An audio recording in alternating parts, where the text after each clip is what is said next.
Kill her before she finishes translating. That was the order Richard Coleman gave, standing 3 feet from a dying man's chair, while Anthony Moretti bled through a $3,000 suit and begged in a language none of his own men could understand. Nobody in that room moved to save him.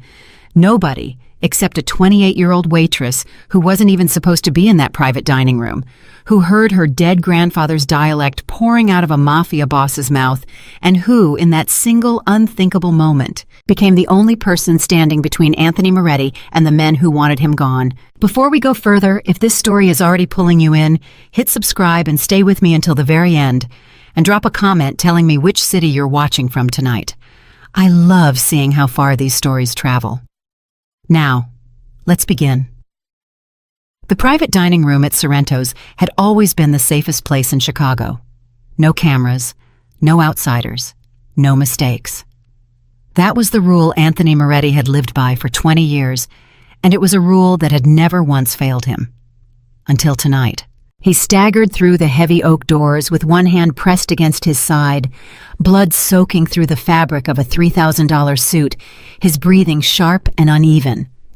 The 3 men already seated at the long table shot up from their chairs so fast that one of them knocked his wine glass onto the floor, the crystal shattering against the marble. "Anthony!" Marco Russo was the first to move, rushing toward him, catching him just before his knees buckled. "Who did this? Who did this to you?" Anthony didn't answer. Not because he didn't want to, because he couldn't. The words that came out of his mouth weren't English. They weren't even the Italian the men around that table had heard him speak for years. They were older, rougher, a dialect buried so deep in his childhood that most people in that room had never even known he carried it. "Cosa dice?" one of the men whispered. "What is he saying?" Nobody answered, because nobody knew.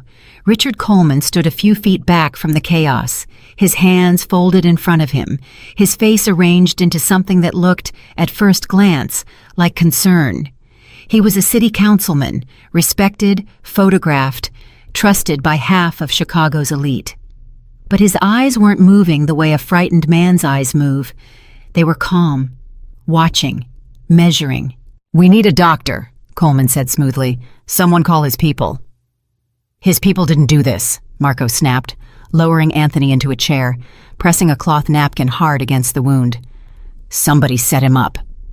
Anthony's hand shot out and grabbed Marco's wrist so tightly that Marco winced. He said something again in that same broken, desperate dialect, his eyes wide, urgent, terrified in a way none of them had ever seen him look before. "I don't understand you," Marco said, his voice cracking. "Anthony, I don't understand what you're saying." That was the moment the door to the kitchen swung open and a tired young woman in a black apron stepped out carrying a tray of untouched bread, ready to clear a table she assumed was simply having a slow, quiet dinner. Emily Carter stopped mid-step. She had worked the dinner shift at Sorrento's for almost 3 years, and in that time she had learned exactly 2 things about the private dining room. First, you never entered without knocking. Second, you never, ever asked questions about who was inside. But she wasn't thinking about rules anymore. She was staring at a bleeding man surrounded by 3 terrified strangers, and she was hearing words that made the tray in her hands begin to shake, because she understood every single one of them. "No," she whispered under her breath, so quietly that no one else heard it. "Grandpa." It was the dialect her grandfather used to speak in the kitchen of their small apartment when she was a little girl, back when he'd get so angry at the evening news or so overwhelmed with grief remembering his own mother that plain Italian wasn't enough anymore, and he'd slip into something older, rawer, a language from a mountain village that barely existed on any map. She hadn't heard another living person speak it in 11 years, not since the funeral.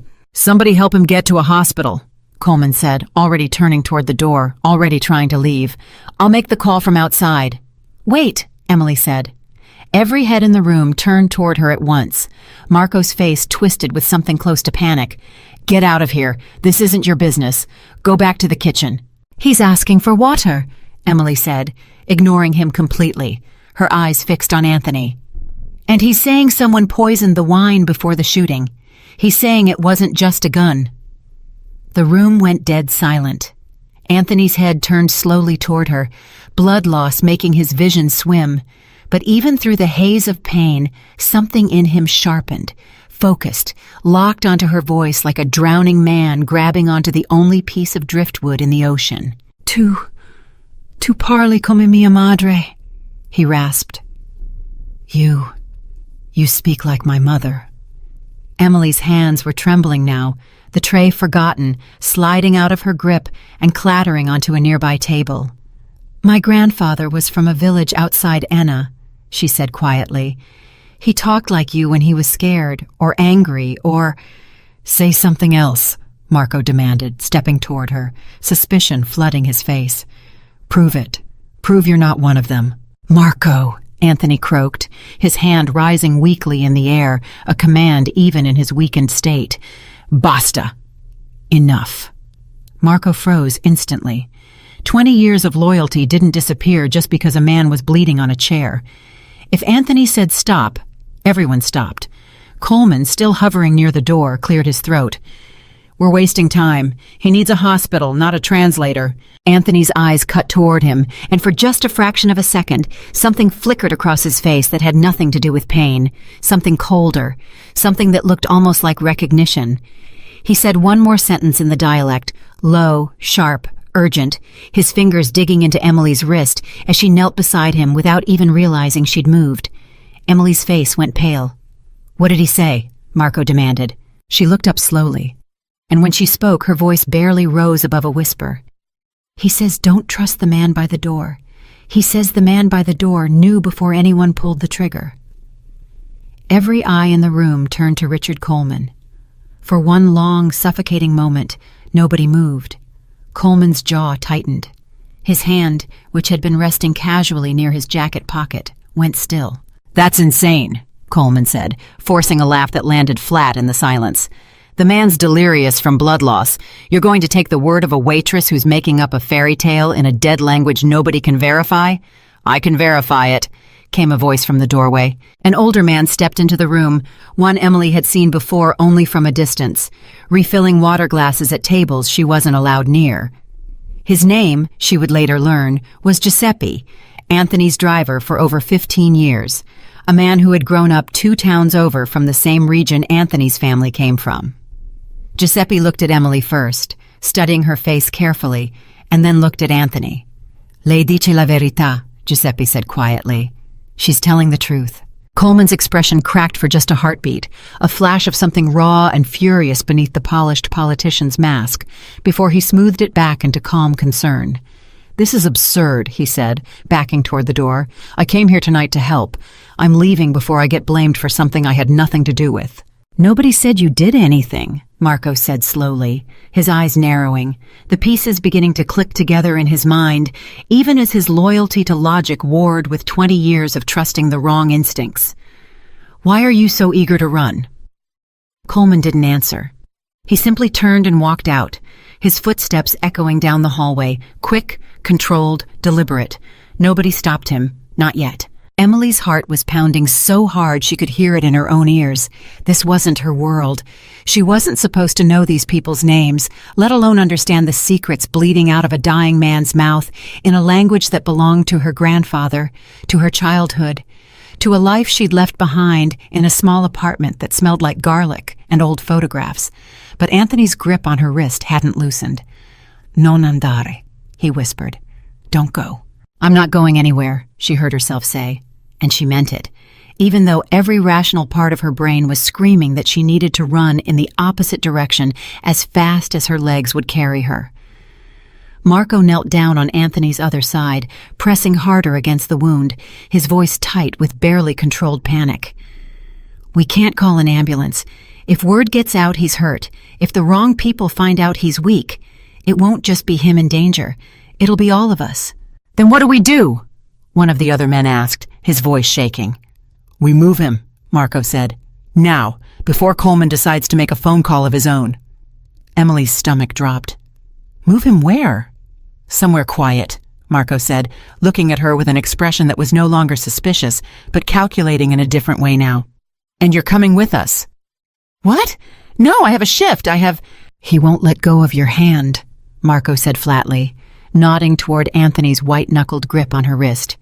"And right now, you're the only person on this earth who can understand a word he's saying. So unless you want him to die in the back of a car because nobody can figure out what he needs, you're coming." Emily looked down at Anthony's face. Up close, stripped of the reputation that made grown men flinch at the sound of his name, he looked terrifyingly human, pale, sweating, afraid in a way power was never supposed to allow a man like him to be afraid. "Please," he said, this time in broken English, forcing the word out like it cost him everything he had left. "Please." She had $37 in her apron pocket, rent due in 4 days, and absolutely no reason in the world to risk her life for a man she'd never met before tonight. "Okay," she whispered. "Okay, I'll help." They moved fast after that, faster than Emily thought was possible for a group of men trying to carry a bleeding body without drawing attention. Giuseppe brought the car around to the service entrance while Marco and one of the other men, a quiet, broad-shouldered figure named Tommy, half-carried, half-dragged Anthony through the kitchen, past stunned line cooks who knew better than to say a single word about what they were seeing. Emily followed close behind, her apron still tied around her waist, her mind spinning through 100 different versions of how badly this could go wrong. "Where's Coleman?" Marco barked at Tommy as they reached the back door. "Gone. His car pulled out 2 minutes ago." Marco cursed under his breath. "He's going to make calls. We need to move." The night air hit Emily like a slap, cold and sharp against her flushed skin. The alley behind Sorrento's smelled like garbage and rain, and somewhere in the distance a siren wailed, though whether it had anything to do with them, she had no way of knowing. "Get in," Marco said, practically shoving her into the back seat of a black sedan beside Anthony. The second the door shut, Anthony's hand found hers again, gripping tighter than before, his breathing ragged, uneven, his eyes fluttering as blood loss threatened to pull him under. "Stay with me," Emily said, surprising herself with how steady her voice sounded, even as her hands shook. "Hey, look at me. Stay with me." His eyes opened, just barely, locking onto hers with an intensity that made her chest tighten. "Perché mi aiuti?" he whispered. "Why are you helping me?" Emily swallowed hard. "Because nobody else in that room was going to." The car lurched forward, tires screeching against wet pavement, and for the first time in her entire life, Emily Carter understood what it felt like to step off a cliff she could never climb back up from. Marco twisted around from the front seat, his eyes hard, studying her like she was a puzzle he hadn't solved yet. "You understand what you just did, right? You just made yourself a target. I didn't ask to be involved in any of this." "Doesn't matter now," Marco said grimly. "Coleman saw your face, and men like Coleman don't leave loose ends." Emily's blood ran cold. "What does that mean?" Nobody answered her. Anthony's grip tightened once more, weaker this time, his consciousness slipping. "Non lasciarmi," he murmured. "Don't leave me." "I'm right here," Emily said, pressing her free hand against the wound the way she'd seen in every movie she'd ever watched, praying it was somehow enough. "I'm not going anywhere." Giuseppe took a sharp turn down a side street Emily didn't recognize, weaving through the city with the kind of practiced precision that told her this wasn't the first time he'd driven a wounded man through the dark streets of Chicago, trying to disappear. "Where are we going?" she asked. "Somewhere Coleman doesn't know about," Marco said. "A place even most of our own people don't know about." "And what happens to me once we get there?" The silence that followed was worse than any answer could have been. Finally, it was Anthony who spoke, his voice barely a whisper, his eyes closed now, fighting to stay conscious. "Lei resta con me," he said. "She stays with me." Marco's jaw tightened, but he didn't argue. Nobody argued with Anthony Moretti, not even half dead in the back seat of a car fleeing through the rain. Emily looked down at the blood soaking through the cloth beneath her hands, at the man whose life now depended on words only she could translate, and felt the full, terrifying weight of what had just happened settle over her. 20 minutes ago, she had been carrying bread to a table. Now she was the only person standing between a mafia boss and death, trapped inside a car racing away from a betrayal so deep it had a politician's fingerprints all over it, and she had absolutely no idea what waited for her at the other end of this drive. The car slowed as it approached a set of iron gates hidden behind a wall of trees, the kind of property that didn't show up on any map, the kind of place built specifically for nights like this one. Marco turned to look at her one final time before the gates opened, his expression unreadable. "Whatever you think you know about him," he said quietly, "forget it. Tonight you're not just a waitress who got caught in the wrong room. Tonight, you might be the only reason Anthony Moretti is still breathing tomorrow morning." Emily looked down at Anthony's pale, unconscious face, at the blood on her own hands, and felt something shift inside her chest, something she wouldn't understand until much later, something that had nothing to do with fear and everything to do with the fact that for the first time in years, she felt like her voice actually mattered. The gates creaked open, and behind them, in the dark, someone was already watching. The gates swallowed the car whole, and the world outside disappeared behind a wall of trees and iron. Emily didn't have time to process the size of the property, the way the headlights swept across a long gravel driveway toward a house that looked more like a fortress than a home. Her hands were still pressed against Anthony's side, slick with blood that had gone from red to a darker, more frightening color. And all she could think was that if he died in this car, in her arms, she would never forgive herself for staying. "He's fading," she said, her voice sharper than she meant it to be. "Marco, he's fading. Do something." "We're almost there." Marco's knuckles were white on the door handle. "Giuseppe, faster." The car skidded to a stop in front of the house, and before Emily could even unbuckle herself, the door beside her was ripped open by a man she'd never seen before, broad and silent, who lifted Anthony out of the seat like he weighed nothing at all. "Get the doctor!" Marco was shouting now, all pretense of calm gone. "Get Bianchi! Now tell him it's bad!" Emily scrambled out of the car after them, her legs unsteady, her apron still soaked through with someone else's blood. She followed the men through a side door, down a hallway lined with dark wood and old paintings, into a room that had clearly been converted for exactly this purpose. There was a table with restraints she tried not to look at too closely, trays of surgical equipment already being unwrapped by a woman in scrubs, and the sharp, clean smell of antiseptic cutting through the panic in the air. "Everybody out," the woman said, without looking up. She had to be Dr. Bianchi. "Except him." She nodded at Anthony as they laid him on the table. "Everyone else, out, now." "She stays," Anthony rasped, his hand shooting out weakly to grab Emily's wrist before anyone could push her toward the door. "She stays." Bianchi looked up, annoyed. "I don't have time to argue with a man who's about to bleed out on my table." "He won't calm down without her," Marco said through gritted teeth, clearly hating every word coming out of his own mouth. "Trust me, we tried." Bianchi's eyes flicked to Emily, sizing her up in half a second, the way people who worked in emergency rooms learned to do. "Fine, but you stand there, you don't touch anything, and if you faint on the floor, not on my patient. Understood?" "Understood," Emily whispered. What followed was the longest 40 minutes of Emily's life. She stood pressed against the wall while Bianchi worked with terrifying efficiency, cutting away fabric, calling for instruments in short, clipped commands, and every few minutes, when Anthony's body tensed against the pain, breaking through the sedation, he would say something in that broken, desperate dialect, and Bianchi would glance at Emily without breaking her focus on the wound. "What's he saying?" "He's asking if Marco is safe. He keeps asking if everyone made it out." Bianchi's hands didn't stop moving. "Tell him yes. Tell him everyone's fine." Emily leaned closer, her voice gentle in a way she didn't recognize in herself. "Sei al sicuro. Marco sta bene. Tutti stanno bene." "You're safe. Marco is fine. Everyone is fine."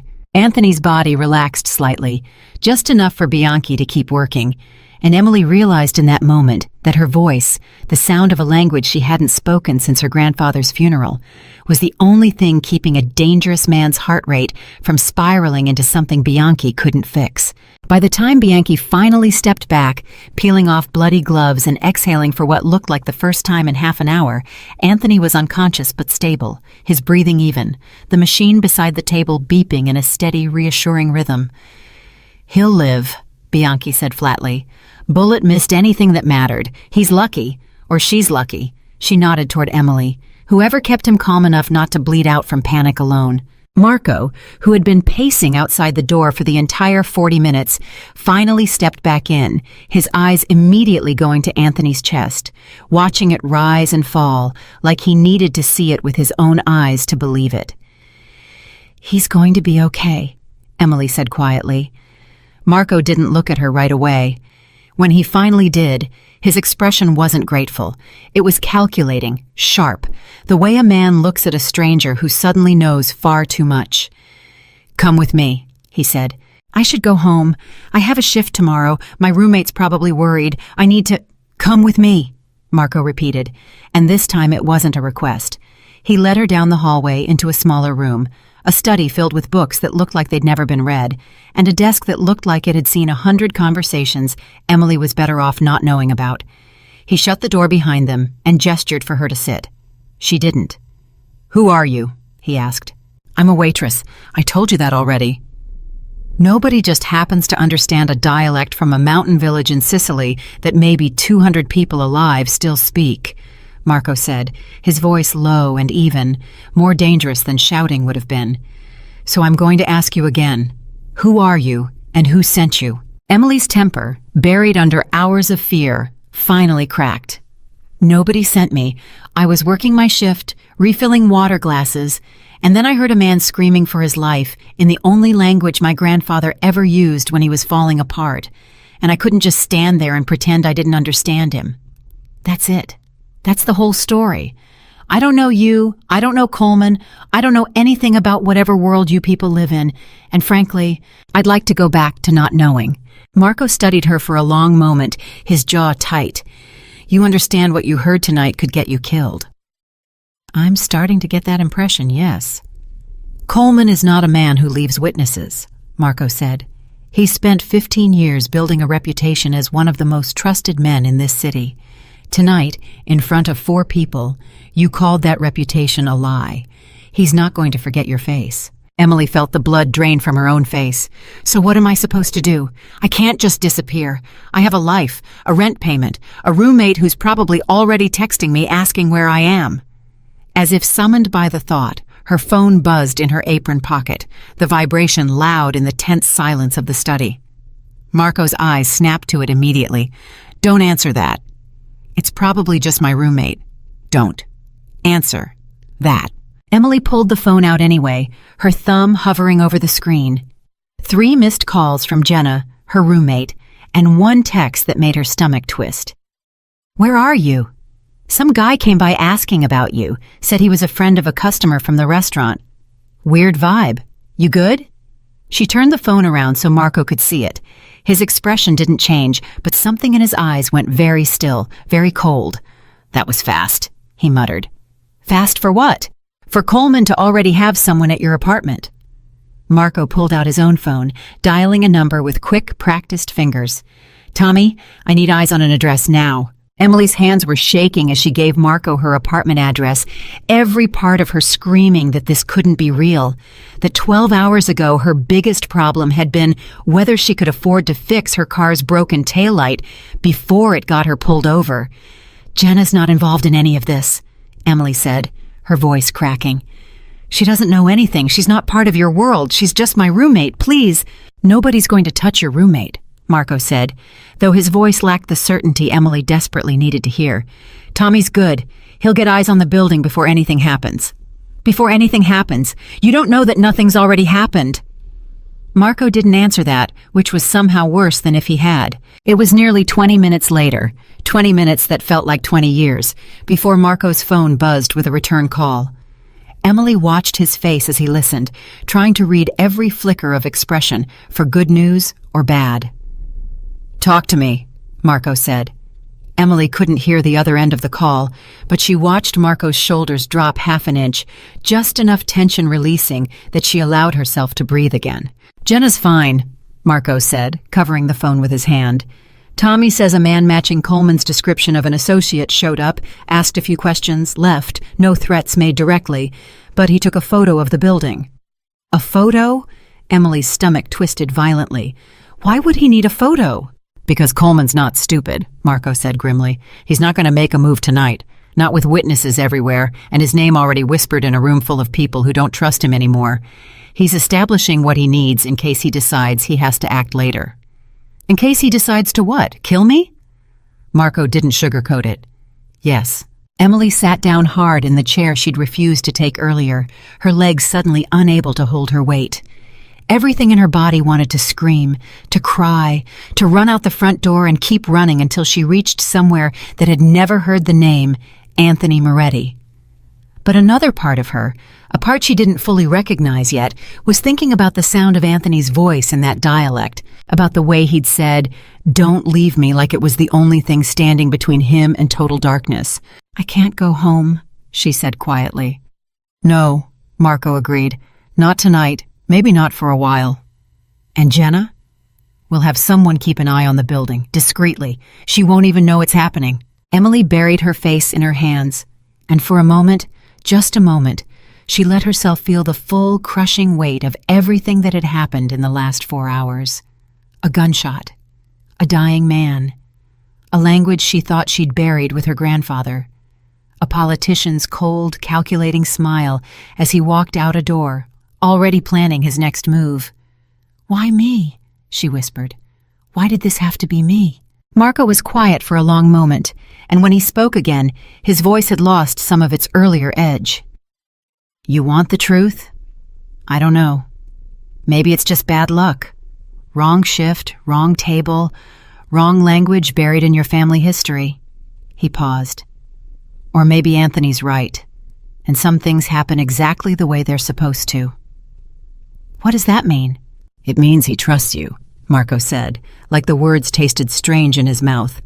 "And in 20 years, I've watched that man trust maybe 5 people in his entire life. I don't know what to make of that yet, but it means something." Anthony didn't wake for another 2 hours, and when he finally did, it wasn't gently. His eyes snapped open with a sharp, panicked inhale, his body jerking against the restraints Bianchi had left in place as a precaution, his heart monitor spiking into a rapid, frantic beeping that brought both Bianchi and Marco running back into the room. "Anthony, hey, you're safe," Marco said, hands up, trying to calm him. "You're at the house, you're safe. The surgery went fine." But Anthony wasn't looking at Marco. His eyes were scanning the room wildly, searching for something, someone, until they landed on Emily standing near the doorway, and his entire body seemed to sag with relief. "Sei ancora qui," he breathed. "You're still here." "I'm still here," Emily said, stepping closer, though every instinct told her to keep her distance from a man capable of the kind of violence that had put him in this room in the first place. But there was something in the way he looked at her, something raw and unguarded that made it impossible to be afraid of him in this moment. "Coleman," Anthony said, switching to broken English, forcing each word out like it physically hurt. "Where is Coleman?" "Gone," Marco said. "He left the restaurant before we did." Anthony's jaw clenched, and he said something rapid and furious in the dialect, his hand curling into a fist against the sheets. Emily hesitated before translating, glancing at Marco like she was asking permission to say something that clearly wasn't meant to be gentle. "He says Coleman's been feeding information to someone outside the organization for months," Emily said slowly. "He says he suspected it, but he didn't want to believe it.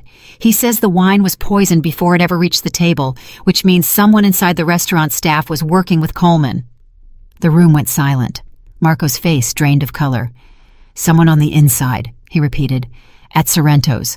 Someone we trusted enough to be in that private room." Anthony spoke again, more urgently this time, his eyes never leaving Emily's face as she translated, like her voice was the only thread keeping him tethered to the present instead of drowning in fever and fury. "He says there's a shipment," Emily continued, her own voice growing unsteady as she tried to keep up. "Something happening in 3 days. He says if Coleman knows about the shipment, then whoever he's working with will know too. He says—" She paused, her brow furrowing. "He says a name. Petrov." Marco's entire body went rigid. "Petrov," he repeated, like the word itself was dangerous. "Anthony, are you sure? Say it again. Ask him to say it again." Emily leaned closer to Anthony, repeating the question in the dialect, and Anthony's response was immediate, sharp, certain, despite the fever burning behind his eyes. "He's sure," Emily said. "He says Coleman's been working with the Petrov family for over a year.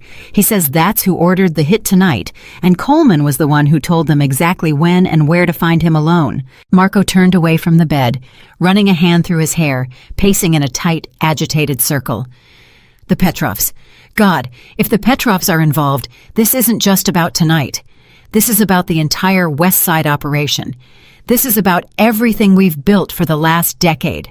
"Who are the Petrovs?" Emily asked, immediately regretting the question the second it left her mouth, because the look Marco gave her told her she'd just crossed into territory she really, truly didn't want to understand. "Nobody you need to know about," Marco said. "Not yet. Maybe not ever, if we're lucky." The next several hours blurred together in a haze of hushed conversations, hurried phone calls, and Emily standing at Anthony's bedside, translating fragments of feverish, half-conscious warnings that painted a picture darker than anything she could have imagined 12 hours earlier. A respected city councilman secretly feeding information to a rival criminal organization, a poisoned bottle of wine, a hired shooter. A shipment worth enough money that men were willing to kill each other over the timing of its arrival. Somewhere around dawn, Bianchi finally forced Anthony back under mild sedation, insisting his body needed rest more than it needed answers, and the house fell into an exhausted, uneasy quiet. Emily found herself sitting alone in a kitchen that looked like it belonged in a magazine, a cup of coffee she didn't remember making growing cold in front of her, when Marco walked in and sat down across from her without a word. "You should sleep," he said finally. "I don't think I can." "No," he agreed. "I don't think I could either in your position." They sat in silence for a moment, the kind of silence that comes after a night that's rewritten everything you thought you understood about your own life. "Can I ask you something?" Emily said. "You can ask. I might not answer." "Earlier, you said Anthony trusts maybe 5 people in his entire life. What happened to him? Before tonight, I mean. What made him like this?" Marco's expression shifted, something old and tired passing behind his eyes. "That's not my story to tell." "Fair enough. But I'll tell you this much," Marco added, softer than Emily had heard him speak all night. "He had a family once. A wife, a daughter. That dialect you understand, the one that's got half this house terrified because a stranger can suddenly hear everything we don't want heard. That's not just some old village dialect to him. That's the last language his daughter ever spoke to him." Emily's chest tightened. "What happened to them?" Marco's jaw worked silently for a moment before he answered. "A fire. 11 years ago. Rival family. Back before Anthony ran things, back when his father was still in charge. It wasn't even supposed to be their house. Wrong address, wrong night, wrong everything. Anthony wasn't home. He came back to find nothing but ash and 2 names on a headstone he still visits every single week, rain or shine, without exception." Emily thought of her grandfather's funeral, of standing at the edge of a grave listening to a priest speak words she barely understood while her mother wept beside her. And for the first time since this entire nightmare began, she understood something about Anthony Moretti that had nothing to do with fear. "That's why he grabbed my wrist," she whispered. "That's why he wouldn't let go." "You sound like her," Marco said quietly. "Not the words, the voice, the way you say things carefully, like you're protecting them. His daughter used to talk like that. He told me once, years ago, drunk out of his mind on the anniversary, that he'd give anything to hear that voice again, even for 5 minutes." Marco looked up, meeting Emily's eyes directly for the first time since they'd sat down. And then a waitress walks into the worst night of his life speaking exactly that voice. You understand why that man isn't going to let you walk out that door easily, no matter how much you want him to. Emily didn't know what to say to that. The coffee in front of her had gone completely cold, and somewhere upstairs, the man responsible for half the fear in this city was sleeping restlessly, still reaching, even unconscious, for a voice that reminded him of everything he'd lost. The peace didn't last long. It was Tommy who burst through the kitchen door just past 7 in the morning, his face pale, his phone still clutched in his hand like he'd run the entire way from wherever he'd been keeping watch. "Marco, we've got a problem." Marco was on his feet instantly. "What kind of problem?" "Coleman held a press conference an hour ago. Tommy said, breathless. Said there was an attempted assassination at Sorrento's last night. Said an unidentified organized crime figure was shot during what he's calling a targeted underworld dispute. And get this, he named names. He said the shooter was hired by Anthony Moretti's own organization. He's spinning the whole thing, making it look like Anthony got shot by his own people in some kind of internal power struggle. Emily's stomach dropped. That's insane. That's the opposite of what happened.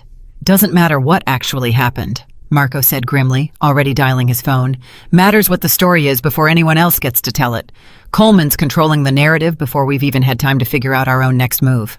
There's more, Tommy said, and something in his voice made Marco go very still. He mentioned a witness, said there was a restaurant employee who may have information about the shooting. Didn't give a name, but he said police were, quote, actively trying to locate her for questioning. The kitchen went silent. Emily felt the blood drain from her face so fast she had to grip the edge of the table to stay upright. He's talking about me. He's not just talking about you, Marco said, his voice tight with fury. He's putting a target on your back and calling it a public safety announcement. Once the police start looking for you, it won't just be Coleman's people watching your apartment. It'll be every reporter, every cop, every curious rival organization in this city, trying to figure out who the mystery witness is. I can't be found, Emily said, panic rising in her throat. If the police question me, if this gets traced back to your family, back to whatever the Petrovs are planning, you won't be found, Marco said firmly, cutting her off. Not here. Not if we're careful. And if I go home? If I try to explain to the police that I don't know anything, that I was just working a shift, then Coleman's people find you before you even finish giving your statement, Marco said bluntly. He's not looking for a witness to clear his name, Emily. He's looking for a witness to silence before she says something that ends his career and exposes his deal with the Petrovs. Emily sank into the nearest chair, her hands trembling so badly she had to clasp them together in her lap. 12 hours ago, she'd been worried about making rent. Now a city councilman had gone on television and effectively announced to half of Chicago's criminal underworld that she existed and needed to be found. This can't be happening, she whispered. It's happening, Marco said, not unkindly, but without softening the truth either. And you need to decide right now whether you're going to run from it or whether you're going to help us stop it before it gets worse. Upstairs, faintly, they heard the sound of a door opening, unsteady footsteps in the hallway, and a moment later Anthony appeared in the kitchen doorway, pale, leaning heavily against the frame, refusing Bianchi's attempts to pull him back to bed. His eyes found Emily immediately, scanning her face for injury, for fear, for anything that told him she was in danger. "Cosa è successo?" he demanded. What happened? Marco quickly relayed everything Tommy had reported, watching Anthony's expression darken with every sentence, his hands curling into fists at his sides despite the visible effort it cost him just to stand upright. When Marco finished, Anthony was quiet for a long moment, his jaw working, his eyes fixed on Emily with an intensity that made her breath catch. Then he said something, low and certain, a sentence that needed no translation for the weight it carried in the room. But Emily translated it anyway, her voice barely above a whisper. "He says Coleman just made the biggest mistake of his life," she said. "He says nobody threatens someone under his protection and walks away from it. And he says—" She hesitated, meeting Anthony's eyes as he waited for her to finish. "He says I'm not going anywhere, not until this is finished." The house shifted after that. The exhausted quiet of the early morning replaced by a controlled, purposeful urgency that reminded Emily this wasn't a family sheltering from a storm. This was an organization preparing for war. Marco spent the next hour on the phone with people Emily never saw, his voice dropping into a clipped, businesslike tone she hadn't heard from him before, gathering information, calling in favors, trying to map out exactly how deep Coleman's betrayal ran. Tommy left again, this time to check on Jenna directly, insisting Emily's roommate needed to be moved somewhere safer, without ever understanding why. Bianchi forced Anthony back into a chair, redressing his wound while lecturing him in rapid Italian about the dangers of standing up 8 hours after surgery, a lecture Anthony absorbed with the weary patience of a man who'd clearly heard it before. Emily, meanwhile, sat at the edge of the room, feeling more like a ghost than a person, watching a world she never knew existed reorganize itself around the threat of her own exposure. "You don't have to just sit there," Anthony said quietly, once Bianchi had finally stepped out to prepare more supplies. His English was stronger now, still accented, still careful, but steadier than it had been the night before. "You look like you're waiting to be told you can leave." "Aren't I?" Emily asked. "Isn't that basically what's happening? Everyone deciding what happens to me without actually asking me?" Anthony studied her for a long moment. "You want to be asked." "I want a say in my own life," Emily said, more sharply than she intended. "I didn't ask for any of this. I didn't ask to understand a dying man's last words. I didn't ask to become a target for a corrupt politician and whoever these Petrov people are. I just wanted to finish my shift and go home." "I know," Anthony said quietly, "and I am sorry for that. Truly." He paused, choosing his next words carefully. "But I will not apologize for asking you to stay, not when staying keeps you alive. And if I want to leave anyway, if I want to take my chances, go to the police myself, tell them everything I know and let them handle it." Something flickered across Anthony's face, not anger, but a deep, weary sadness. "Then I would not stop you," he said. "But I would tell you this. Coleman has spent 15 years buying loyalty inside the police department. Detectives, prosecutors, even a judge or two. If you walk into a police station tonight and tell them what you heard, there is a very real chance your statement never makes it past the front desk before someone makes a phone call. And that phone call would not be to protect you." Emily felt something cold settle in her chest. "So I'm trapped either way." "For now," Anthony said, "but not forever. I promise you that." "Your promises don't mean much to me. I met you 12 hours ago covered in your own blood." To her surprise, something almost like a smile tugged at the corner of Anthony's mouth, faint and tired, but genuine. "Fair," he admitted. "But I keep my promises, Emily. Ask anyone in this house. It is perhaps the only thing men like me have left that means anything." Emily didn't have a response to that. She looked down at her hands, still faintly stained despite having washed them twice, and thought about her grandfather, about the way he used to say that some debts weren't about money, they were about honor, about the kind of loyalty you couldn't buy no matter how much you offered. "Tell me about her," Emily said quietly, surprising herself. "Your daughter." Anthony went very still. "Marco told me a little," Emily admitted. "I'm sorry if that was his to tell or not." For a long moment, Anthony said nothing, and Emily thought she'd overstepped, thought she'd pushed too hard into a wound far deeper than the one Bianchi had just finished stitching. But then he spoke, quietly, in English, like the language itself was a wall he'd built specifically to keep this pain contained. "Her name was Sophia," he said. "She was 7. She used to sing while she did her homework, terribly out of tune, and I would tell her to stop, and she never once listened to me." His voice cracked slightly on the last word. "I have not heard that dialect spoken by anyone but myself in 11 years, not until last night." Emily's throat tightened. "I'm so sorry." "I know," Anthony said. "I believe you. That is perhaps why I trust you when I should not trust anyone at all." The fragile quiet between them shattered when Marco returned to the kitchen, his face grim in a way that immediately put everyone on edge. "I just got off the phone with someone inside the department," Marco said. "Coleman's not just controlling the story. He's accelerated the timeline. He's pushing for an emergency task force, something he's calling a joint operation between city police and federal agents, using tonight's shooting as justification. He's positioning himself as the reformer who's finally going to bring down organized crime in Chicago. Using an attack that he arranged," Emily said, disbelief and fury tangled together in her voice. "Using an attack he arranged," Marco confirmed. "And here's the part that should scare all of us.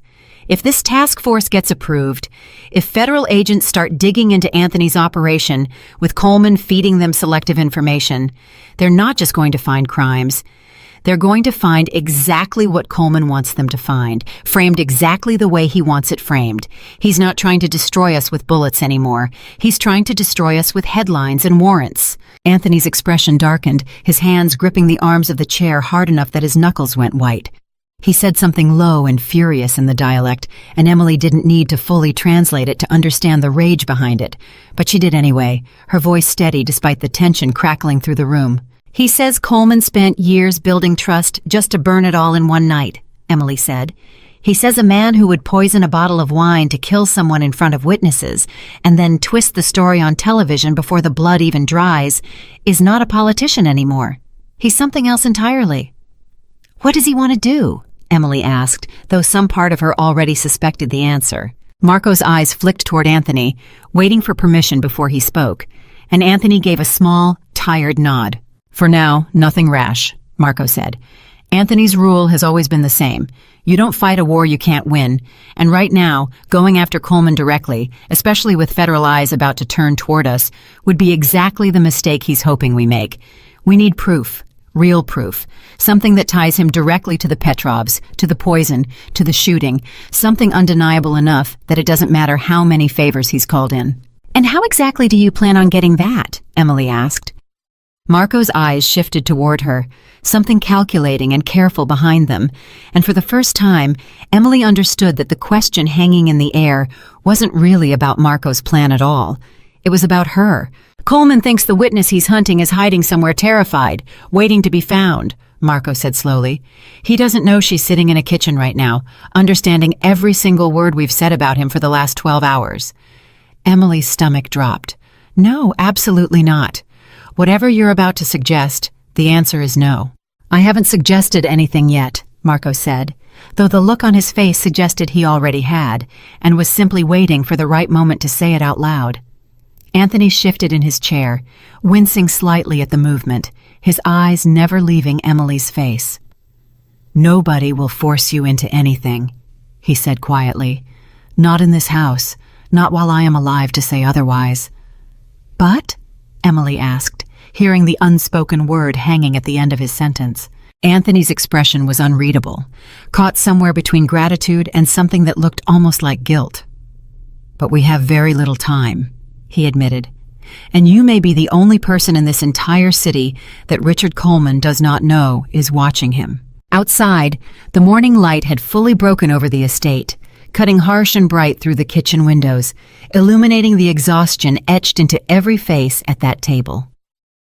Emily looked around the room, at Marco's calculating patience, at Tommy's phone still clutched tight with updates on her roommate's safety, at Bianchi hovering in the doorway with a fresh dressing kit, and finally at Anthony, a man who 12 hours ago had been nothing more than a name whispered with fear across the city, now sitting broken and human in front of her, asking without asking for the one thing she never imagined herself capable of giving.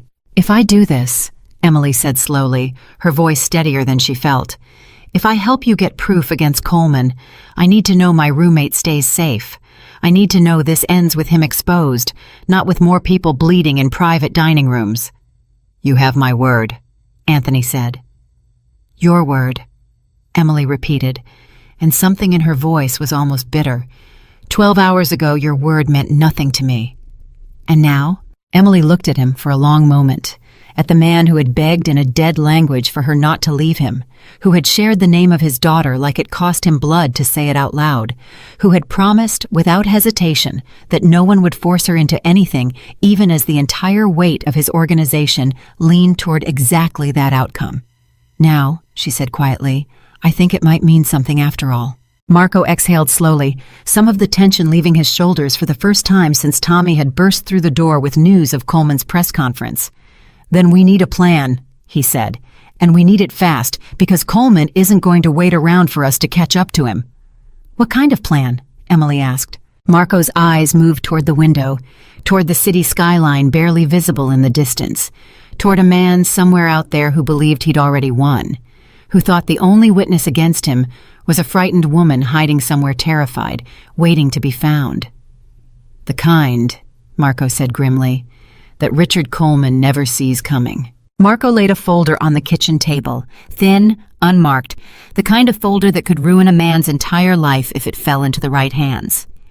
Emily stared at it like it might bite her. "What is that?"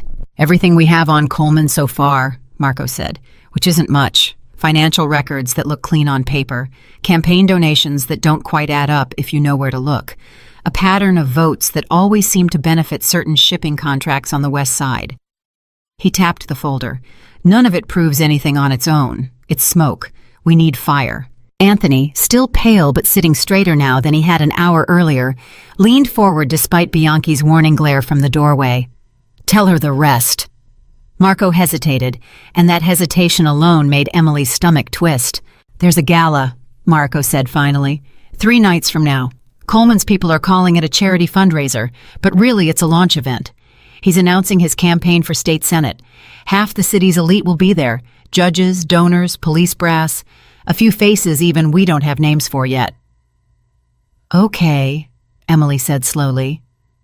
And Coleman never travels with paperwork, Marco continued. Not on phones, not in emails, nothing that can be subpoenaed or hacked. Everything that matters, every deal, every name, every dollar tied to the Petrovs, it lives in one place. A safe in his private study, inside his house, which happens to back directly onto the same estate where the gala is being held. Emily felt the blood drain from her face as the shape of what Marco was about to ask came into focus. You want me to break into his house? We want you inside the gala, Marco corrected. Nothing more than that at first. You'd be staff, catering. Nobody looks twice at a woman carrying a tray of champagne glasses. You disappear into a room the same way you disappeared into that private dining room 3 nights ago, except this time we control every part of it. And the safe? That's not your job, Marco said firmly. That's mine. You get me inside the building unnoticed. You keep eyes on Coleman so we know exactly where he is at all times. And the second anything goes wrong, you walk straight out the front door and never look back. That's it. That's the whole plan. Emily looked at Anthony, searching his face for the reassurance she desperately needed. But what she found instead was something closer to conflict, a war playing out behind his eyes that he was clearly losing. You don't like this plan, she said. No, Anthony admitted. I do not like this plan at all. Then why are you letting Marco propose it? Anthony's jaw tightened. Because I have spent 3 days trying to think of a better one, and I have found none. Coleman is too careful. He does not make mistakes in public. The only place he is careless enough to keep real evidence is behind the walls of his own home, on a night he believes he has already won. So you're saying yes? I am saying, Anthony corrected, his voice low, that I hate every part of asking you to walk into that house. But I trust Marco with my life, and I trust you with things I have not trusted anyone with in 11 years. If the 2 of you tell me this is the only way, then I will not stand in front of it. But I want it understood by everyone in this room. His eyes swept from Marco to Tommy to Bianchi, landing finally back on Emily. The moment something feels wrong, she leaves. No hesitation, no second thoughts. Her life is worth more than any piece of paper in that safe. Marco nodded once, solemn. Understood. Emily sat with that for a long moment, the weight of being protected by a man capable of terrible things settling strangely in her chest, equal parts unsettling and, if she was honest with herself, something dangerously close to comfort. Okay, she said finally, tell me what I need to do.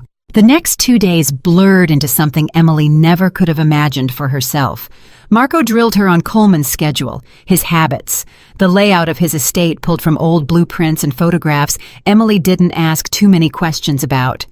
Tommy taught her how to move through a crowded room without being remembered, how to carry a tray so that her hands never shook, even when her heart was hammering.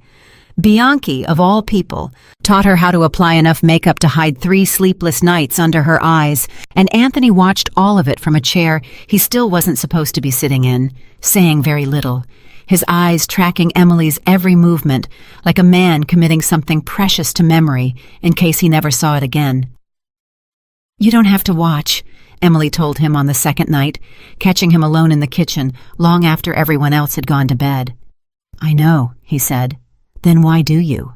Anthony considered the question for a long moment, turning a glass of water slowly in his hands. Because 3 nights ago, I thought I was going to die on a restaurant floor surrounded by men who could not understand a single word coming out of my mouth, he said. And then I heard your voice, and for the first time since I lost my daughter, I did not feel alone in that language. I do not know how to explain what that does to a man. I only know that watching you learn to survive my world terrifies me more than facing Coleman myself ever could." Emily sat down across from him, the exhaustion of the last 3 days pressing down on her shoulders. "Can I ask you something honest?" "Always." "Do you actually think this plan will work? Or are we all just pretending we have a chance because the alternative is doing nothing?" Anthony met her eyes without flinching.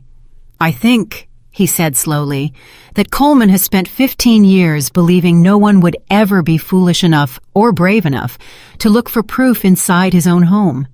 I think that arrogance is the only weakness a man like that has left. And I think you are exactly unpredictable enough, exactly invisible enough to people like him, to walk through a door he has never once imagined anyone walking through." "That's not a yes." "No," Anthony admitted, the ghost of a tired smile crossing his face. "It is not. But it is the truth. And I would rather give you truth than false comfort." Emily nodded slowly, something in his honesty settling the frantic edges of her nerves more than any promise could have. "Marco said there's a chance the safe might not even be accessible during the gala," she said. "That Coleman might have added security since the last time anyone mapped that house." "Then we adjust," Anthony said simply.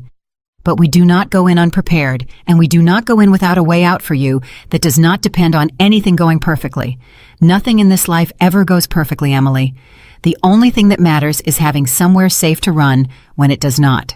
The morning of the gala arrived faster than Emily was ready for, and by the time Tommy dropped her 3 blocks from Coleman's estate, dressed in the black and white catering uniform Marco had somehow acquired through channels Emily didn't ask about, her hands had gone completely numb with nerves. "Remember," Tommy said, handing her a small earpiece disguised as a simple stud earring, "Marco's on the other end of this the whole time. You see anything wrong, you say the word, and we pull you out.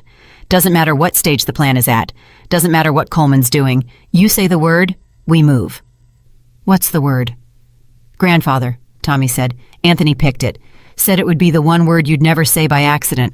Emily's throat tightened at that small, unexpected kindness buried inside a plan built entirely on danger. "Okay." The catering company Marco had infiltrated months ago for exactly this kind of situation moved Emily through the service entrance without a single question asked, folding her into a crew of a dozen other servers, preparing trays of champagne and hors d'oeuvres in a kitchen buzzing with controlled chaos. Nobody looked twice at her. Nobody had any reason to. It was almost, Emily thought, as she lifted her first tray and stepped through the doors into the main ballroom, exactly like any other shift. Except the man she was watching for tonight wasn't a customer complaining about cold soup. He was a politician standing at the center of a room full of people who trusted him completely, smiling, shaking hands, utterly unaware that somewhere in that crowd, a woman he'd tried to hunt down through the police was standing 8 feet away from him, carrying his champagne. "Eyes on Coleman," Emily murmured into her collar, the earpiece feeding her voice directly to Marco waiting somewhere outside. "He's near the main stage, talking to a group of men in suits. Looks relaxed." "Copy," Marco's voice crackled back, low and steady. "Stay in the crowd. Don't get close enough to be memorable. We just need him occupied while I work."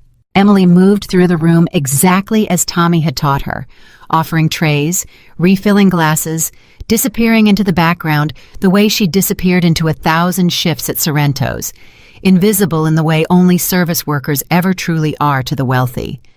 She caught fragments of conversation as she passed, donors praising Coleman's vision for the city, a woman in a sequined dress calling him the future of Illinois politics, and each compliment landed in Emily's ears like a small, bitter joke only she understood the punchline to. Then, near the edge of the ballroom, she saw him.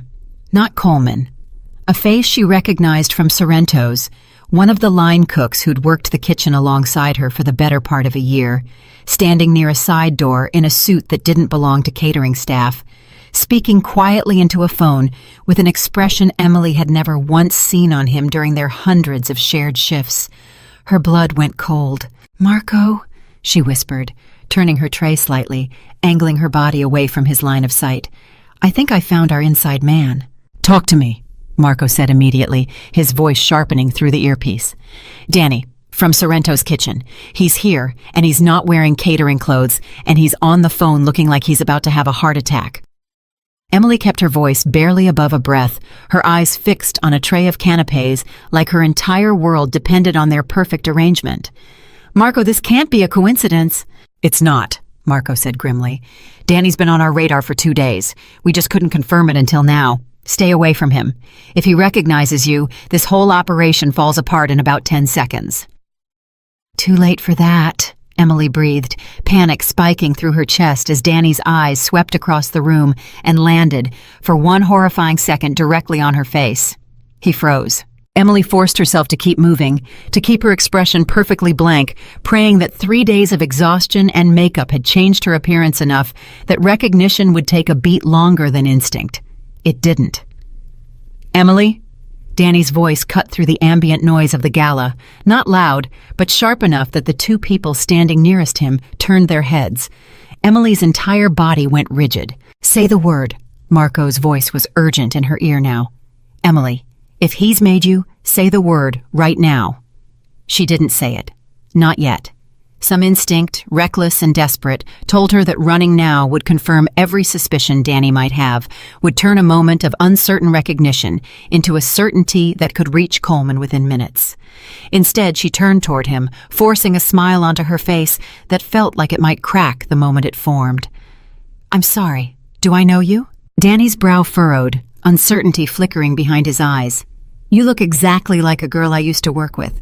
Sorrento's, on 5th. "Never worked there," Emily said, her voice steadier than she believed possible, given how violently her heart was slamming against her ribs. "I'm with Holloway Catering, started 2 weeks ago." She lifted her tray slightly, a practiced, casual gesture. "Champagne?" For a moment that stretched into what felt like an entire lifetime, Danny simply stared at her, his phone still pressed to his ear.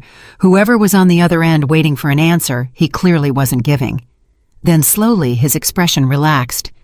"Sorry, my mistake. You've got a doppelganger somewhere." "Happens more than you'd think," Emily said, already turning away, forcing her legs to carry her at a normal, unhurried pace toward the far side of the room, every nerve in her body screaming to run. The second she rounded a pillar out of Danny's line of sight, she pressed her hand against her chest, trying to steady a heartbeat that felt like it might genuinely give out. "Marco," she whispered, "I need a second." "You did perfectly," Marco's voice said, though the relief in it was unmistakable. "That was close. Too close. I need you to move to the east wing, stay clear of the main floor for the next 10 minutes. Let him lose interest completely before you come back into view." "Copy," Emily breathed. But as she moved toward the east wing exactly as instructed, she caught one more glimpse of Danny across the room, and this time he wasn't looking at her. He was looking at his phone, typing something quickly, urgently, his eyes darting up once more toward the crowd before he slipped through a side door and disappeared. Emily's stomach dropped straight through the floor. "Marco, he's texting someone," Emily said, abandoning any pretense of calm. "He just left through a side door near the kitchen. I don't think he bought it. I don't think he bought it at all."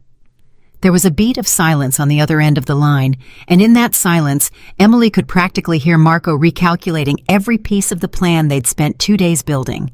"Okay," Marco said finally, his voice clipped and focused. "Change of plan. I need you to get eyes on Coleman one more time, confirm his location, and then get yourself to the service exit near the North Garden. We're accelerating the timeline."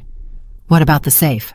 "I'm already inside," Marco admitted, and Emily's heart nearly stopped at the casual way he delivered information that could get them all killed. "Been in the study for 4 minutes. If Danny just tips someone off, we don't have the luxury of waiting for a better window." Emily forced herself back into the main ballroom, weaving through the crowd with a tray she barely remembered picking back up, her eyes scanning desperately until she found Coleman still standing near the stage, now deep in conversation with a woman Emily recognized from the news as a federal prosecutor. Her blood ran colder. "Marco, he's talking to someone from the DA's office. This isn't just donors and campaign staff anymore. He's got law enforcement in his pocket standing right next to him." "Doesn't change anything on my end," Marco said, though his breathing had grown noticeably tighter, the sound of something being moved carefully in the background. "Almost there. Give me 2 more minutes." 2 minutes in a room full of people who could destroy Emily's entire life with one wrong glance felt like an eternity. She forced herself to keep moving, keep serving, keep breathing normally, even as every instinct in her body screamed to bolt for the nearest exit. She caught snippets of Coleman's conversation as she passed close enough to refill a glass, his voice smooth and practiced, talking about community investment and public safety reform, words that landed like acid in Emily's stomach, given everything she now knew hid behind them. Then, from the corner of her eye, she saw 2 men in dark suits enter through the same side door Danny had disappeared through minutes earlier, moving with a purpose that had nothing to do with mingling. "Marco," Emily said, her voice dropping to barely a whisper. "We've got company. 2 men. They just came in the side entrance. They're not guests. They're moving too fast, too focused. Security." "I don't think so. I don't recognize the uniforms." Emily's eyes tracked their path across the room, and her stomach dropped through the floor entirely when she realized exactly where they were headed. "Marco, they're going toward the study. They're going toward you." Silence. "Marco?" "I heard you," Marco said, his voice suddenly very quiet, very controlled in the way people get when panic is a luxury they can't afford. "I need 30 more seconds." "You don't have 30 seconds." "Then I'll take 15, Marco snapped, and Emily heard something that sounded like a lock clicking, followed by the rustle of papers being moved with desperate speed. Emily's mind raced through every option available to her, every scrap of training Tommy had drilled into her over the last 2 days, and landed on the only thing she could think to do. She grabbed a fresh tray of champagne from a passing server's station and walked directly toward the 2 men heading for the study, positioning herself to intercept their path at the exact moment they reached the hallway that led toward Coleman's private wing. "Excuse me, gentlemen," she said brightly, stepping directly into their way with the tray extended. "Compliments of Councilman Coleman. He wanted his security team to have a moment to enjoy the evening, too." The 2 men stopped, clearly thrown by the unexpected interruption. The taller one's eyes narrowed slightly. "We're working. We don't need drinks." "Of course, I completely understand," Emily said, keeping her voice light, casual, exactly the tone of someone who had absolutely nothing to hide. "It's just, Danny mentioned you 2 might be heading this way, and he wanted to make sure you knew the hallway's actually closed off right now, some kind of electrical issue they're fixing in the study. He asked me to redirect anyone heading that direction to the East Terrace instead." It was a lie built entirely out of desperation, stitched together in half a second, with nothing but instinct and fear holding it in place. And Emily watched with her heart in her throat as the 2 men exchanged a glance that could have ended everything in an instant. "Electrical issue," the shorter one repeated skeptically. "That's what Danny said," Emily replied, keeping her expression perfectly neutral. "Something about the safe's alarm system tripping a breaker. They didn't want anyone getting hurt poking around in there while it's being sorted. It was a gamble, using the exact detail that could either save the entire operation or destroy it completely, but Emily was banking on one simple truth about men used to giving orders instead of taking them.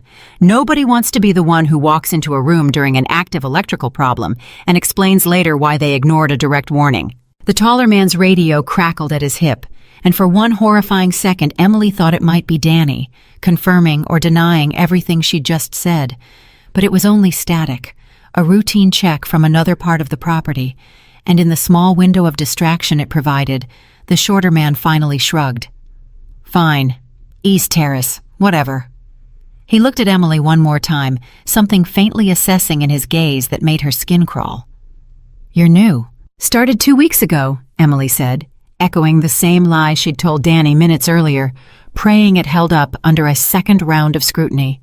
The men turned and walked away, heading toward the terrace instead of the study, and Emily stood frozen in place for exactly 3 seconds before she felt her knees threaten to buckle beneath her. "Marco," she breathed into her collar the moment they were out of earshot. "You're clear, for now, but I don't know how long that buys us." "You're incredible," Marco's voice came back, breathless with something that sounded almost like disbelief. "I'm out. I've got what I need. Get to the exit now, before Danny finds those 2 and realizes there was no electrical issue." Emily didn't need to be told twice. She moved through the ballroom one final time, forcing herself into the same unhurried, unremarkable pace she'd maintained all night. every step feeling like it took a year off her life. She was 3 feet from the service exit when a hand closed around her arm. Not roughly, not violently, but firm enough that her entire body locked in place. Leaving already? Emily turned to find Richard Coleman standing directly in front of her, close enough that she could smell the expensive cologne, close enough to see the calculating intelligence behind his practiced, charming smile. Her heart stopped. "Just heading back for more supplies," she said, forcing her voice into the exact same light, unbothered tone she'd used on his security team. "We're running low on champagne." Coleman's eyes studied her face for a long, uncomfortable moment, and Emily fought every instinct in her body, screaming to look away, to run, to give away exactly how terrified she actually was. "Have we met?" Coleman asked, his head tilting slightly. "You look familiar." "I get that a lot," Emily said, echoing the same deflection that had worked on Danny, praying it would work twice in one night. "Common face, I guess." Coleman's grip on her arm didn't loosen. "What's your name?" Every instinct told Emily that giving a fake name too quickly, too smoothly, would sound exactly as rehearsed as it actually was. "Sarah," she said instead, letting a small, believable beat of hesitation slip into her voice. The kind of hesitation any nervous new employee might have around a powerful man cornering her by an exit. "Sarah Whitfield. Is there a problem, sir? If service was slow tonight, I can absolutely get my manager." Coleman studied her for one more excruciating second before something in his expression shifted, the sharp edge of suspicion dulling back into the polished, easy charm of a man who had 100 more important things to worry about tonight than a nervous catering employee. No problem," he said finally, releasing her arm. "Enjoy the rest of your evening, Sarah." "Thank you, sir. You too." Emily walked through the service exit at a pace that felt like it took every ounce of self-control she had left, and it wasn't until she was 3 blocks away, sitting in the back of Tommy's car, with her whole body shaking uncontrollably, that she allowed herself to fall apart. Hey, you're okay," Tommy said, glancing at her in the rearview mirror, his voice gentler than Emily had heard it in days. "You're safe. It's over." "He touched my arm," Emily said, her voice cracking. "Coleman. He grabbed my arm and looked right at me, and I thought he knew. I thought it was over. But he didn't," Tommy said firmly. "He let you go." "You did it, Emily. Marco got what he needed. You actually did it." The drive back to the estate felt like it lasted both 10 seconds and 10 years, Emily's mind replaying every close call on an endless, terrifying loop. By the time they pulled through the iron gates, her legs had gone almost completely numb, and she barely registered Tommy helping her out of the car before Anthony was already there, moving faster than a man 3 days out from surgery had any business moving, his hands gentle but urgent as they gripped her shoulders. "Seferita? Are you hurt?" His eyes swept over her frantically, searching for any sign of injury. "I'm fine," Emily managed, though her voice betrayed exactly how not fine she felt. "I'm fine, Anthony, I'm just—" Coleman grabbed my arm. He looked right at me. I thought he recognized me. Anthony's jaw tightened, something dark and furious passing behind his eyes, but his hands remained gentle, careful, like he was afraid too much pressure might shatter something fragile in her that hadn't fully settled yet. "He did not recognize you," Anthony said firmly. "You are here. You are safe. That is what matters." "Marco got it," Tommy said, stepping out of the car behind her. "Whatever was in that safe, he's got it." Anthony's eyes flicked toward the driveway just as Marco's car pulled through the gates behind them, and the moment Marco stepped out, Folder clutched tight against his chest. Something in Anthony's entire posture shifted, years of tension bleeding out of his shoulders all at once. "Tell me it was worth it," Anthony said quietly, his eyes never leaving Emily's face, even as he addressed Marco. "Tell me what she risked tonight was worth it." Marco held up the folder, his expression grim but satisfied. Bank records, wire transfers from a shell company tracing directly back to Viktor Petrov. Emails Coleman apparently thought were safer printed on paper than stored on any server. And, he added, his voice dropping with something close to disbelief, a signed contract. Coleman agreeing to provide law enforcement blind spots in exchange for a cut of every shipment that crosses through the West Docks. The silence that followed was heavy, complete. The weight of everything they'd just risked finally settling over the group standing in the driveway. "It's real," Emily whispered. "We actually have it." "We have enough to end him," Marco confirmed. "Enough to end all of it, if we're smart about how we use it." Anthony's grip on Emily's shoulders tightened slightly, and when she looked up at him, she found something in his expression she hadn't seen since the night he'd first grabbed her wrist in that private dining room, bleeding and desperate and utterly certain that she was the only person in the world who could save him. Except this time, the desperation was gone. What remained was something quieter, something that looked almost like awe. "You could have run tonight," Anthony said softly, in English this time, like the words needed to be understood, without any possibility of translation getting in the way. "The moment Coleman touched your arm, you could have screamed, could have told him everything, could have ended this entire situation by simply pointing at me and walking away free. Nobody would have blamed you." "I thought about it," Emily admitted, her voice barely above a whisper. "For about half a second, I genuinely considered it." "Why didn't you?"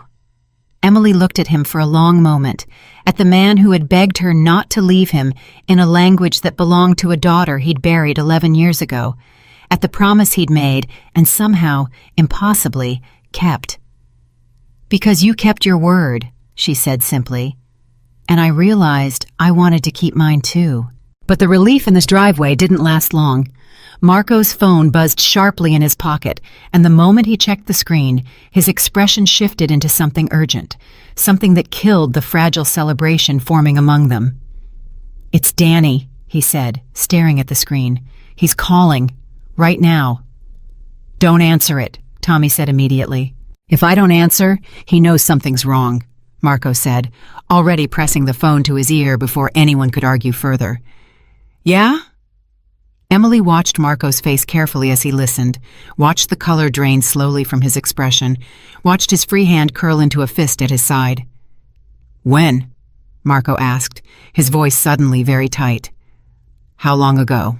Silence stretched, as whoever was on the other end kept talking, and Emily felt Anthony's hand find hers, gripping tight, both of them waiting for whatever news was about to detonate across the fragile victory they'd just claimed.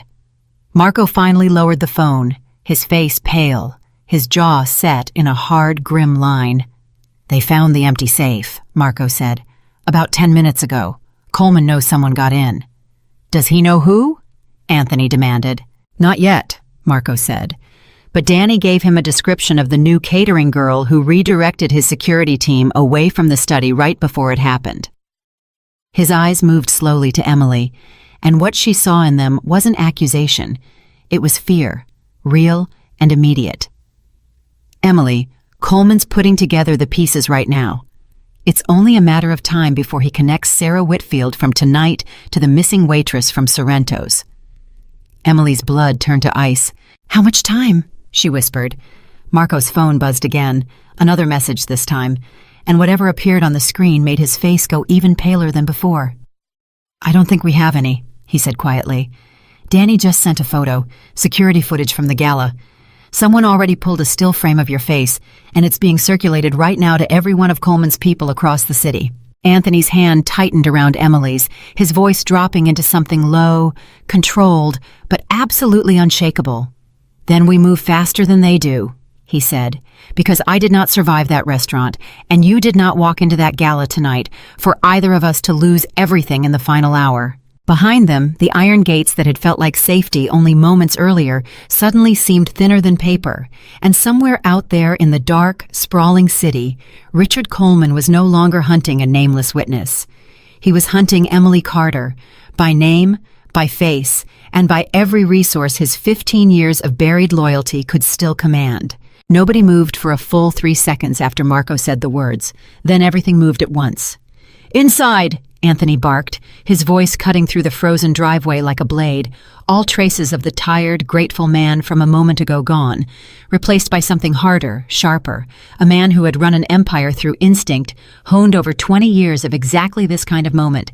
"Everyone inside now." Tommy grabbed Emily's arm, not roughly, but with the same urgent grip he'd used pulling her out of the ballroom crowd an hour earlier, half guiding, half dragging her toward the house, while Marco barked orders into his phone, already mobilizing whatever resources remained at his disposal at nearly midnight.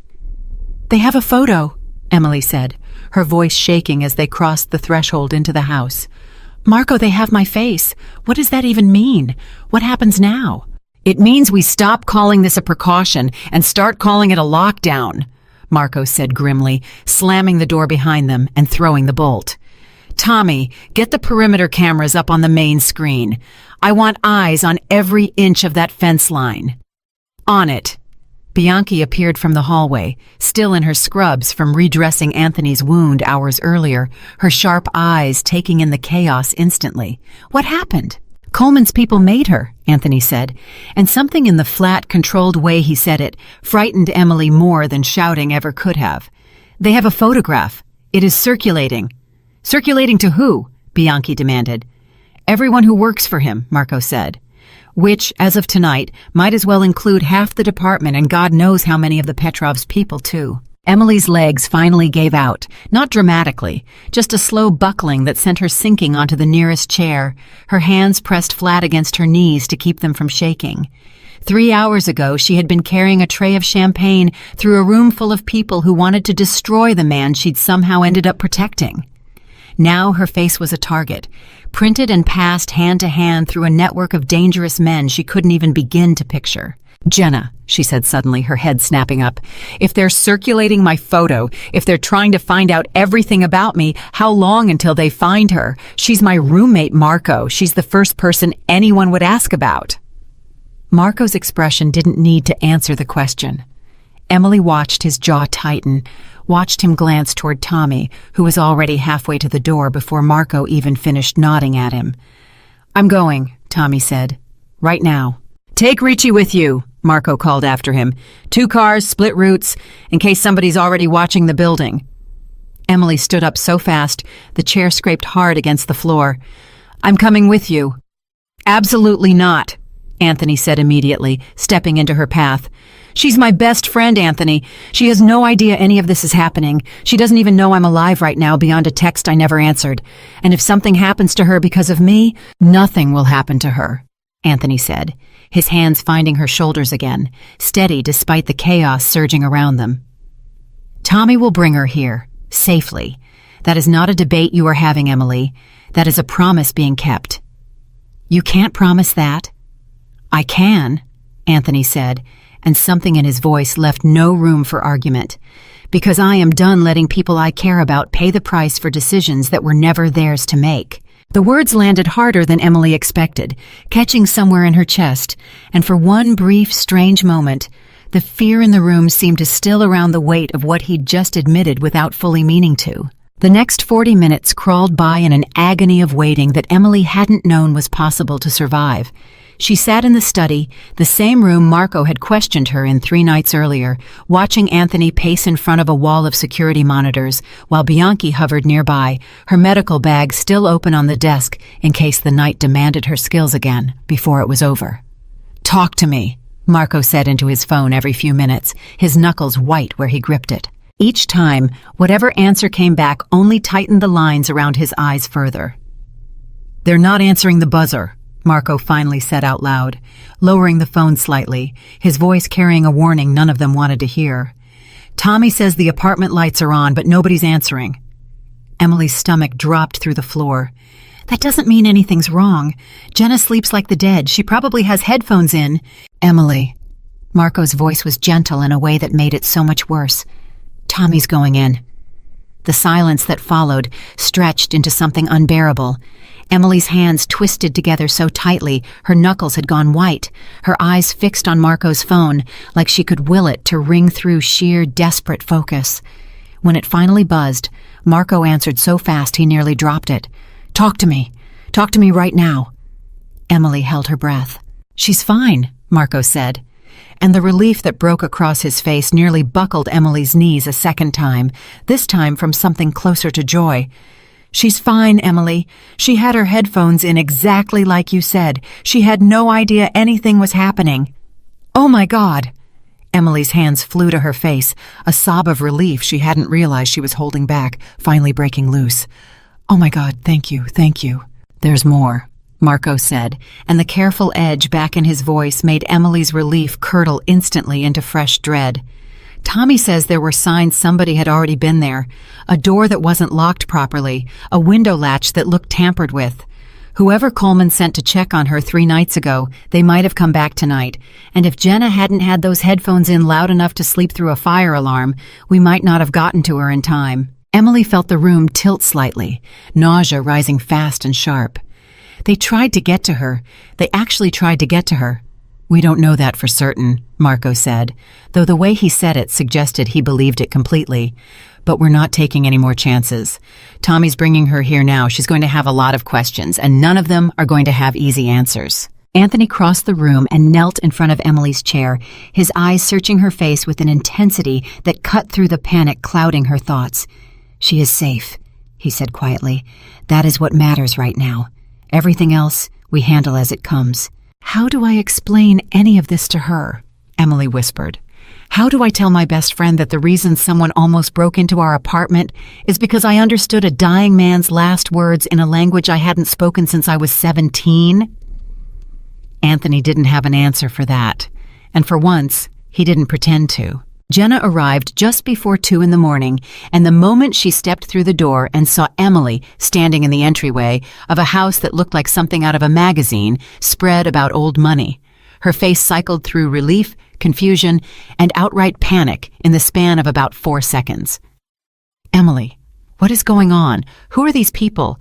Why did some guy just pull me out of our apartment at 1 in the morning and put me in a car with tinted windows?" "Jenna, and why?" Jenna continued, her voice climbing. "Does the news say police are looking for a mystery witness connected to some kind of mafia shooting? And why does that description sound exactly like you? And why haven't you answered a single one of my texts in 3 days?" The room went quiet, every eye turning toward Emily, waiting to see how she would answer a question that had no simple version. "Sit down," Emily said finally, pulling out a chair at the kitchen table with hands that had finally stopped shaking. "I need to tell you something, and I need you to let me finish before you say anything, because if I stop, I don't think I'll be able to start again." It took nearly 20 minutes to explain it all. The dinner shift that turned into a nightmare, the dialect she hadn't spoken since her grandfather's funeral, the blood on the restaurant floor, the drive through the rain, the gala, the safe, the folder Marco was even now guarding somewhere in this house like it was worth more than gold.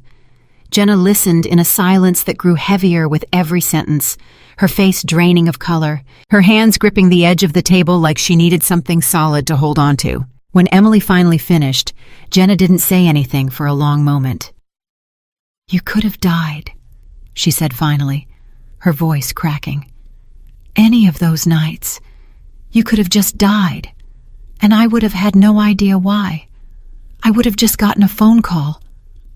She stopped, pressing a hand to her mouth, tears finally spilling over. "I know," Emily said softly, reaching across the table for her hand. "I'm so sorry. I never wanted to put you in danger. I never wanted any of this to touch you at all." "But it did," Jenna said. "It already did, Emily. Someone broke a window trying to get into our apartment. I was sleeping 15 feet away." She looked up, her eyes moving past Emily toward Anthony, who stood quietly near the doorway, watching the exchange with an expression Emily couldn't quite read. "Is that him? The man from the news?" "Anthony Moretti," Anthony said, stepping forward, extending a hand with a formality that felt strange given everything happening around them. "I am sorry for what has happened to your home, and I promise you it will not happen again." Jenna looked at his outstretched hand for a long moment before finally, hesitantly, shaking it.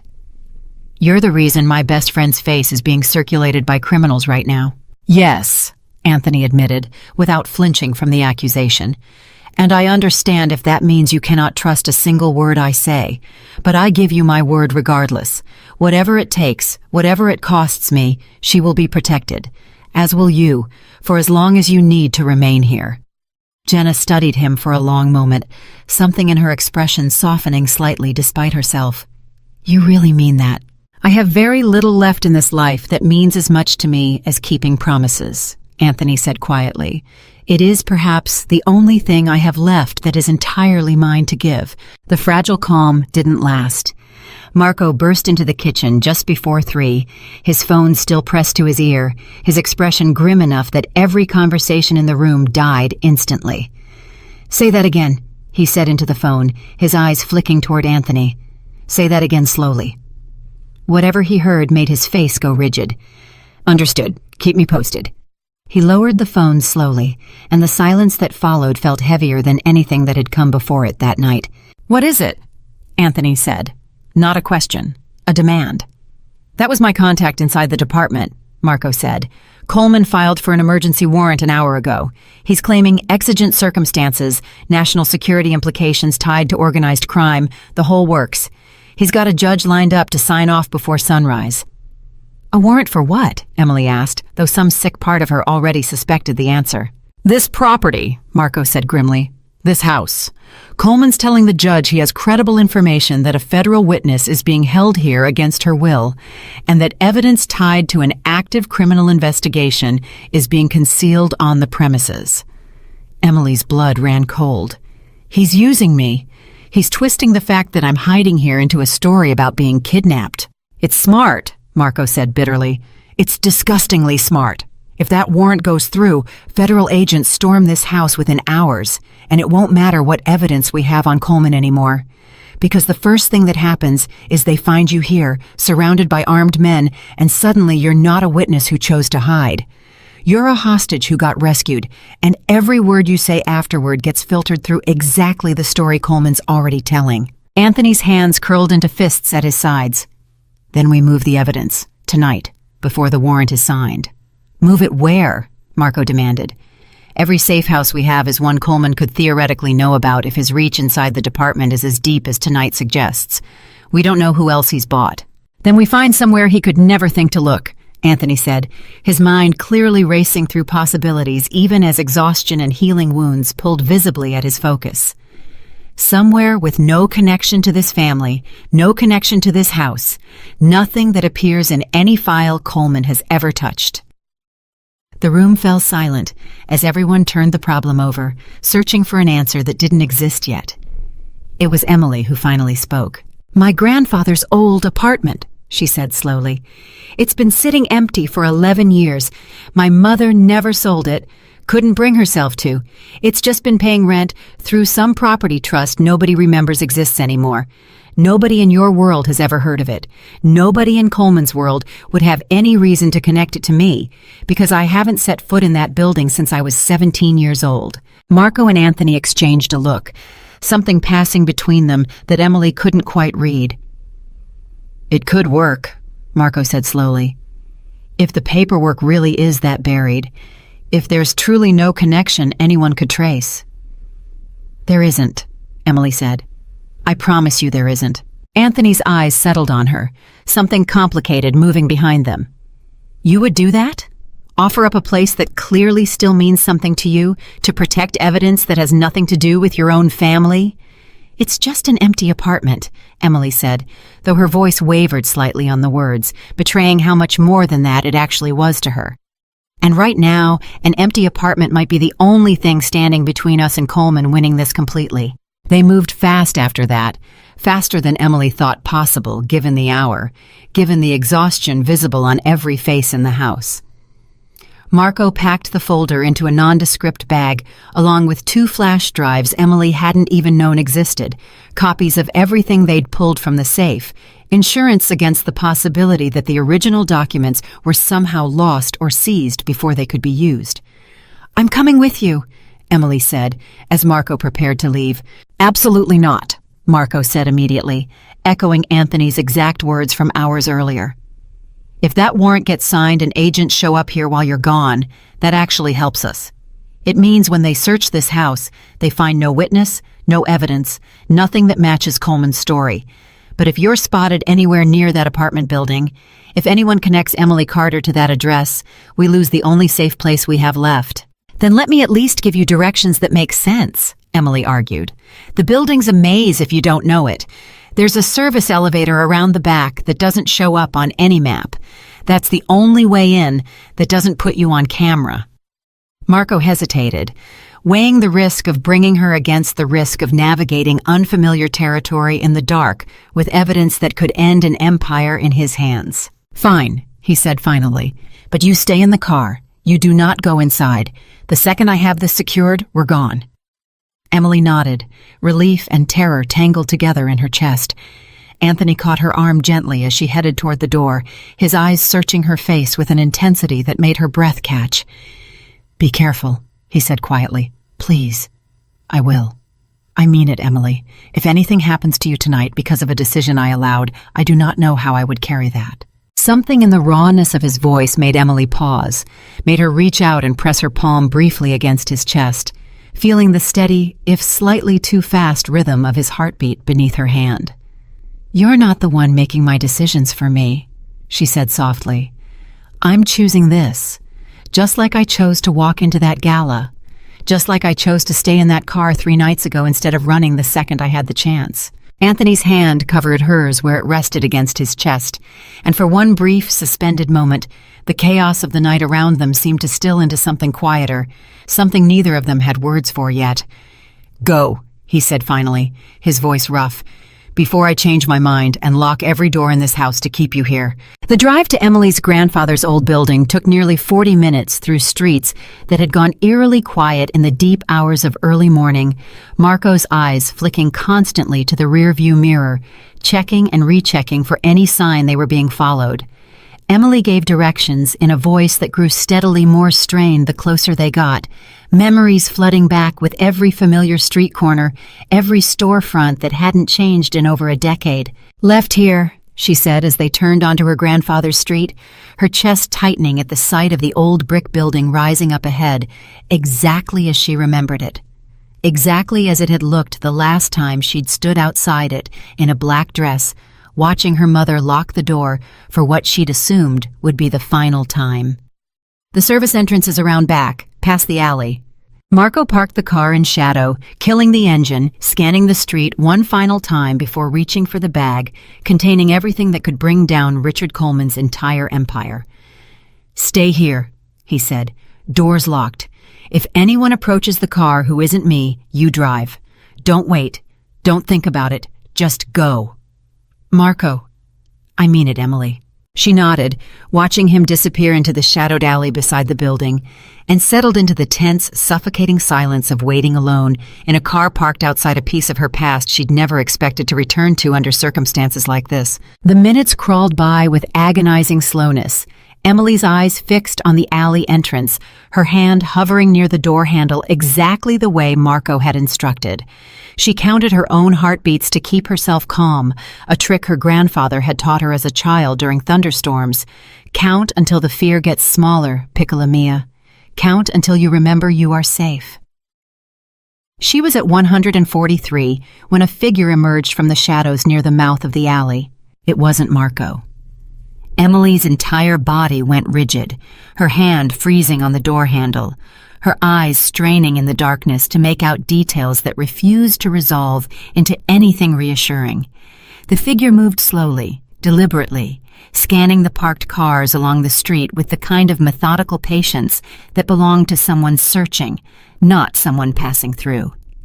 Her phone buzzed in her lap, and she nearly screamed at the sudden noise before realizing it was a text from Marco. "Almost done. 2 more minutes." She typed back with shaking fingers. "Someone's outside, not you, watching the cars." The reply came almost instantly. "Description?" Emily peered through the windshield, trying to make out anything useful in the poor light. "Tall, dark coat, moving slow, like he's looking for something specific. Stay still. Don't move. I'm coming out the front, going to loop around." Emily's heart pounded so hard, she was certain the figure outside could hear it from 30 feet away. She watched him pause beside a car 2 spaces down from where Marco had parked, running a hand along the hood in a gesture that made no sense unless he was checking for warmth. checking to see which vehicles on this quiet street had been driven recently enough that their engines hadn't fully cooled. He was 3 cars away when Emily made a decision that went against every instruction Marco had given her. She slid down in her seat, pulling her jacket up over her lower face, making herself as small and unremarkable as possible in the dark, praying that stillness would be enough to save her where running might have gotten her caught. The figure paused directly beside Marco's car. Emily held her breath so completely her lungs began to burn. For 3 unbearable seconds, the man simply stood there, close enough that Emily could hear the soft scrape of his shoes against the pavement, close enough that if he leaned down and looked through the window, there would be nowhere left to hide.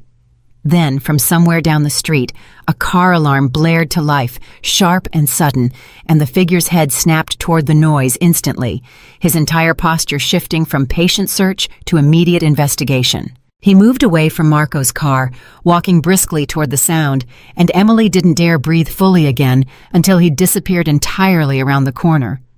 Her phone buzzed again. "Getting in the car now. Go the second I'm in." The driver's door wrenched open seconds later, and Marco slid in behind the wheel, breathing hard, the bag containing the evidence clutched tight against his chest. "Go," he said, jamming the key into the ignition. "Go now." Emily didn't need to be told twice. The car peeled away from the curb, and it wasn't until they were 6 blocks clear, weaving through side streets Marco clearly knew from years of exactly this kind of necessity, that either of them spoke again. "That wasn't one of ours," Marco said finally, his voice tight, his eyes constantly flicking to the mirrors. "And it wasn't police. Police don't check hoods for engine heat like that. That's someone who's done this kind of work for a long time." "Petrov's people," Emily said, the realization settling cold and certain in her stomach. "Has to be," Marco agreed grimly. "Which means Coleman didn't just circulate your photo through his own network. He handed it directly to the people who ordered the hit on Anthony 3 nights ago." Emily pressed a hand to her mouth, nausea rising sharp and immediate. "He's not just trying to protect himself anymore. He's trying to get me killed." "He's trying to get all of us killed," Marco corrected. "You, Anthony, everyone in that house. Because right now, we're the only people on Earth who can prove exactly what he did, and dead witnesses don't testify." The rest of the drive passed in tense, watchful silence, Marco taking a deliberately circuitous route back toward the estate, doubling back twice to confirm they weren't being followed before finally approaching the iron gates that had come to feel, impossibly, like the only safe place left in the entire city. Anthony was waiting in the driveway when they arrived, and the moment the car doors opened, he was moving toward Emily with a speed that betrayed exactly how much fear had been building in him during every minute they'd been gone. "You are all right?" His hands found her face, tilting it gently toward the porch light, searching for any sign of harm. "I'm fine," Emily said, though her voice shook slightly on the words. "But Marco's right. Whoever was watching that car, it wasn't one of Coleman's usual people. It was someone professional, someone who knew exactly what to look for." Anthony's expression darkened, his jaw tightening as Marco relayed the full details of what had happened, the methodical search, the way the figure had checked for engine heat, the precision that spoke of training far beyond ordinary hired muscle. "Petrov's men," Anthony said quietly once Marco finished, echoing Emily's own realization from the car. "He is not simply protecting his investment in Coleman anymore. He is cleaning up loose ends before this becomes a liability he cannot control." "Which means it's not just Emily in danger anymore," Marco said grimly. "It's you too, Anthony. Openly, directly, in a way it hasn't been since the night at the restaurant." Anthony's eyes swept toward the house, toward the windows where Emily knew Jenna and Bianchi were waiting anxiously for news, and something hardened in his expression, a decision crystallizing behind his eyes. "Then we stop hiding from this," he said. "We stop running from house to house, hoping we stay one step ahead of men who have infinite resources and infinite patience. We finish this." "How?" Emily asked. "Marco just told me Coleman's got a warrant coming that'll make this whole house look like a kidnapping. We're barely holding this together as it is." "Then we take away his warrant," Anthony said, his voice gaining strength, gaining certainty with every word. "We do not wait for federal agents to storm this house and twist your story into something it was never meant to be. We go to them first." Marco's eyes widened slightly. Anthony, if you walk into a federal building— Not me, Anthony said. Emily.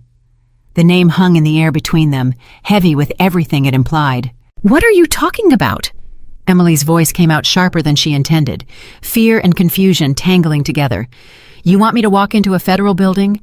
After everything we just did to protect the evidence, to protect me? Not to surrender, Anthony clarified quickly, his hands finding her shoulders again, steadying her the way he seemed to instinctively know how to do whenever panic threatened to overtake her. To testify, on your terms, with a lawyer present, with the evidence Marco just risked his life to secure, before Coleman has the chance to control the narrative any further. You walk in as a witness coming forward voluntarily, not as a victim being rescued from a mafia stronghold. That distinction changes everything about how your story is heard.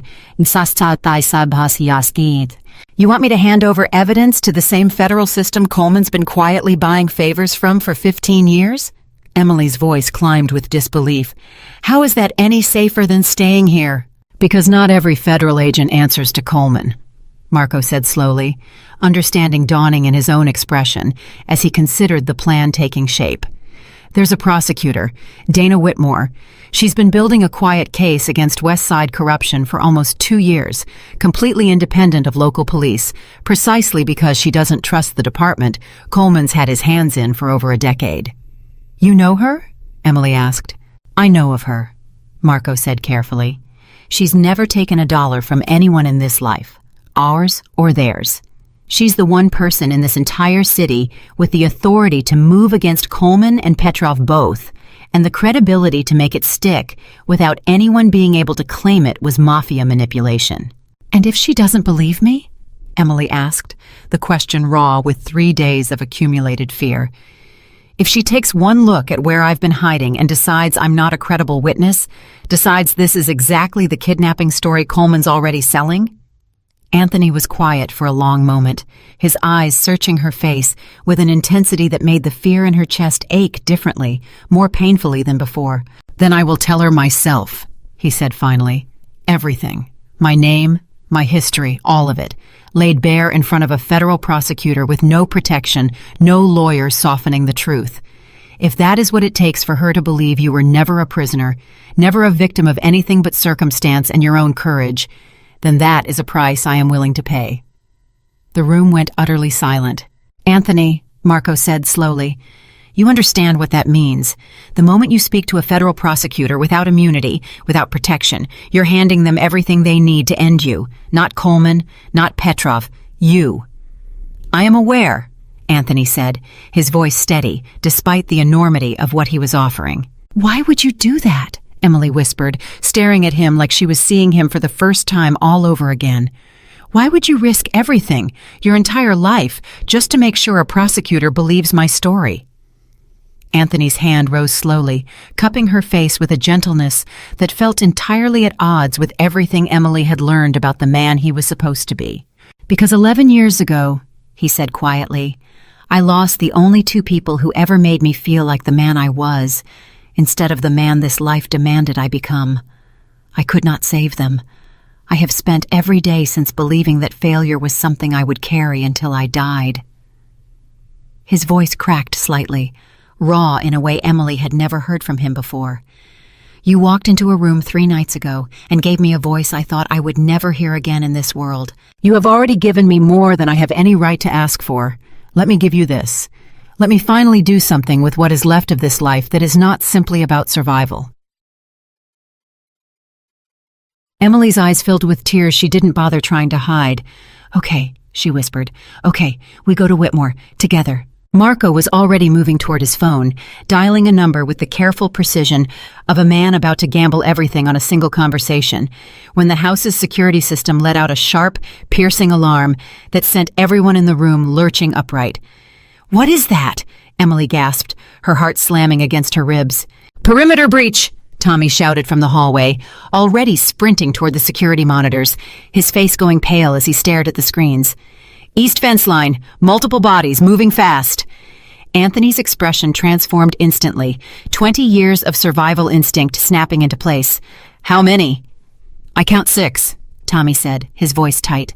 Maybe more coming through the tree line. Hard to tell in the dark. Petrov, Marco breathed, his phone forgotten in his hand. They didn't wait for morning. They didn't wait for anything. Anthony was already moving, pulling Emily behind him toward the interior of the house, even as pain from his healing wound visibly tore through his side with every hurried step. Bianchi, get Jenna into the safe room downstairs, now. Marco, get that evidence somewhere no one can reach it if this house is breached. Tommy. On it, Tommy said, already pulling a weapon from a hidden compartment near the security panel. His earlier easy warmth replaced entirely by something cold and focused. Anthony, what's happening? Emily's voice shook as he pulled her along the hallway, his grip on her hand almost painfully tight. Are they coming for the evidence, or are they coming for you? Anthony said grimly, not slowing his pace. For me. For everyone in this house who can connect Coleman to what happened 3 nights ago. This is not a robbery, Emily. This is an extermination. The words landed like a physical blow, and Emily's legs nearly gave out beneath her as the true, terrifying scope of the night finally crystallized in her mind. Somewhere outside, in the darkness beyond the iron gates that had felt like safety only hours earlier, armed men were closing in on a house that held every piece of evidence capable of ending Richard Coleman's career, and every person who could testify to how it had been obtained. There's a passage, Anthony said suddenly, stopping in front of what looked like an ordinary bookshelf in the study, his hands moving with practiced speed along its edge until something clicked and the entire shelf shifted inward, revealing a narrow, dark stairwell descending beneath the house. My father built this decades ago. Almost no one alive knows it exists. Anthony. Go, he said, pressing her toward the opening, his voice fracturing slightly around the edges of forced calm. Bianchi will bring Jenna to you. Stay down there, stay quiet, and do not come out until Marco or I come to get you personally. Do you understand me? What about you? Emily's hands gripped the front of his shirt, panic overriding every instinct toward obedience. You're still healing, Anthony. You can barely stand upright. You can't be out there. I built this house, Anthony said, his hand cupping her face one final time, his eyes burning with an intensity that stole the breath from her lungs. I know every inch of it better than the men trying to take it from me. I will not lose this fight, Emily. Not tonight. Not after everything you have already risked to get us this close.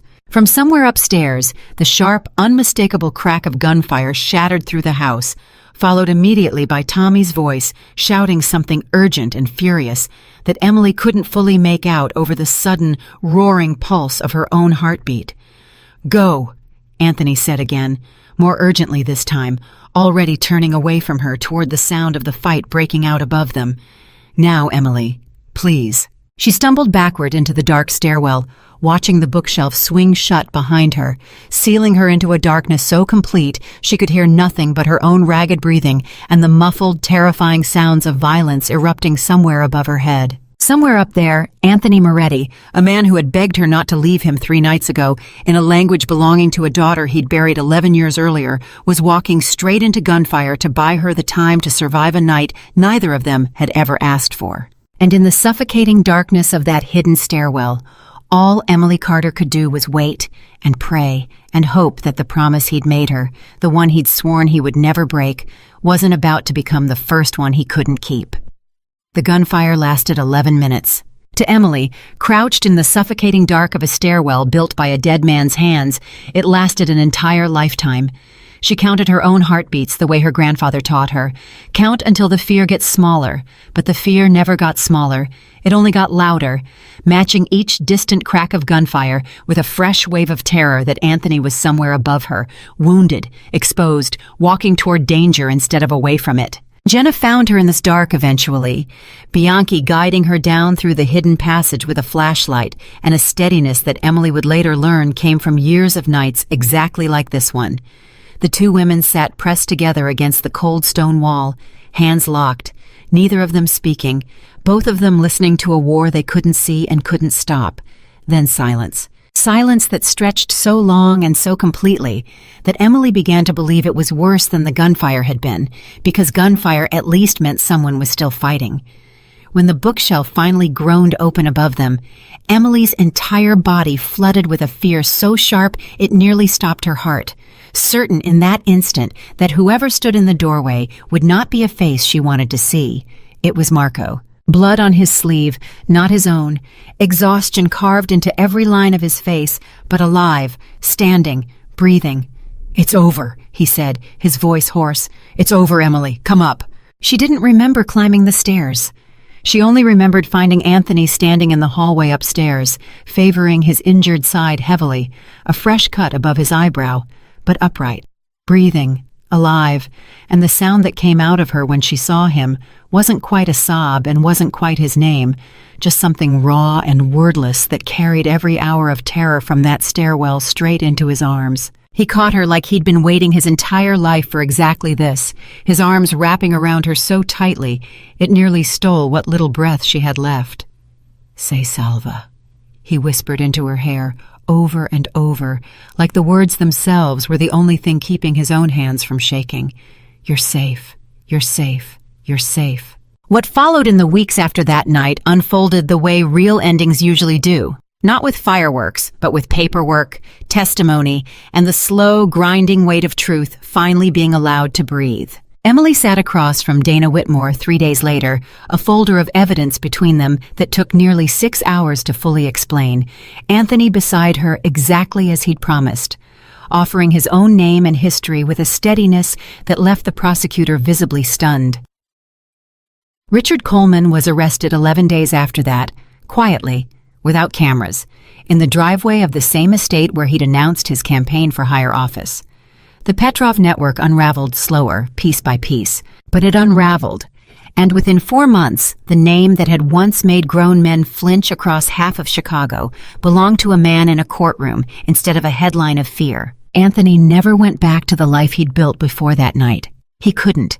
Too much had been exposed, too many names had surfaced in the evidence Marco carried out of that safe, and though Anthony was never charged with anything Coleman's collapse hadn't already implicated him in tangentially, he chose, deliberately and without regret, to walk away from all of it. "I do not know how to be anything else," he admitted to Emily one evening, months later, sitting across from her in the small kitchen behind the restaurant he'd promised her, the one that had, against every reasonable expectation, become exactly the future she'd once believed was impossible for a woman counting rent money in an apron pocket. "You don't have to know yet," Emily told him. "You just have to be willing to learn." It would be easy to end this story there, with a courtroom victory and a quiet restaurant kitchen, and 2 people who survived something that should have destroyed them both. But the real ending of this story isn't really about a mafia boss or a corrupt politician, or even the courage it took a tired waitress to translate a dying man's final words. It's about what happens when someone finally sees you. Not the version of you that fits neatly into a job title or a bank balance, or the role the world assigned you the day you were born into it. Not the waitress who refills water glasses and disappears into the background the way service workers are trained to disappear. Not the feared boss whose name alone was enough to make grown men lower their eyes. Emily Carter had spent her entire adult life being overlooked, not mistreated, not particularly, just unseen, the way so many people who work quietly and carry more than anyone realizes are unseen every single day, invisible in restaurants and offices and grocery store lines all across this country, holding entire lives together on the strength of exhaustion nobody bothers to ask about. And Anthony Moretti had spent 11 years being feared instead of known. People flinched from his name before they ever learned a single true thing about the man attached to it. His power made him powerful. It never once made him understood. What happened between them in that private dining room wasn't romance, not at first, not even close. It was recognition.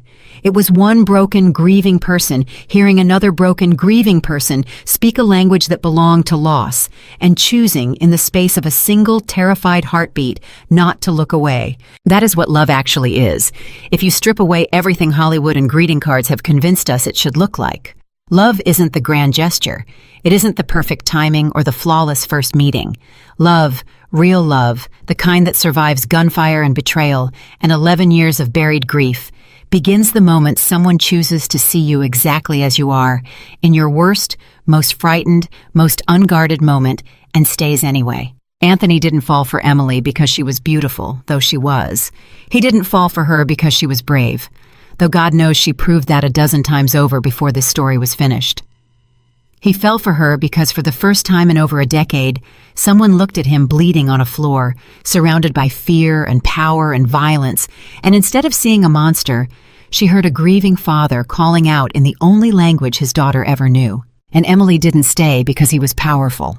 Power had never impressed her, not once, not for a single second across this entire ordeal. She stayed because a dangerous, feared, broken man looked at her, a woman most of that world would have stepped over without a second glance, and treated her voice as the most important sound in the room. That is the quiet, unglamorous truth buried underneath every mafia thriller and every headline about corruption and betrayal.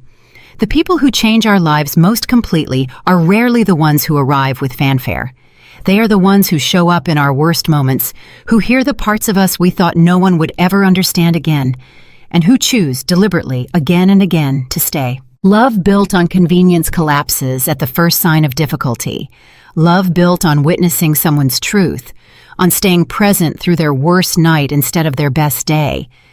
That kind of love has roots deep enough to survive almost anything, because it was never built on the easy parts to begin with. There is a version of this story where Emily Carter walks out of that private dining room the moment she hears Anthony speaking, minds her own business, finishes her shift, goes home to an ordinary, uncomplicated life. Nobody would have blamed her. Most people, if they are honest with themselves, would have made exactly that choice, and there is no shame in that instinct. Self-preservation is not a character flaw. But something in her recognized something in him before either of them understood what that recognition would eventually cost, or eventually give them both. And maybe that's the real lesson, sitting quietly underneath everything that happened between a waitress and a mafia boss in a private dining room in Chicago. We spend so much of our lives believing that love requires two people who already have everything figured out. Two whole people meeting at exactly the right moment in exactly the right circumstances. But real love, the kind that actually endures, usually finds two broken people in the middle of their worst chapter and asks nothing more of them than honesty. Anthony gave Emily his name, his history, his grief, laid bare in front of a federal prosecutor with nothing held back, because he understood that love without honesty is simply performance, and he had spent 11 years performing strength for a world that never once asked whether he was actually all right. Emily gave Anthony something he hadn't received from another living soul in over a decade. She gave him permission to be afraid, to be human, to grieve out loud in a language that had been locked away with a grave he visited every single week, rain or shine. Neither of them set out looking for that. Nobody ever does. The people who matter most rarely arrive on schedule, dressed the way we expected, in circumstances that make any sense at all.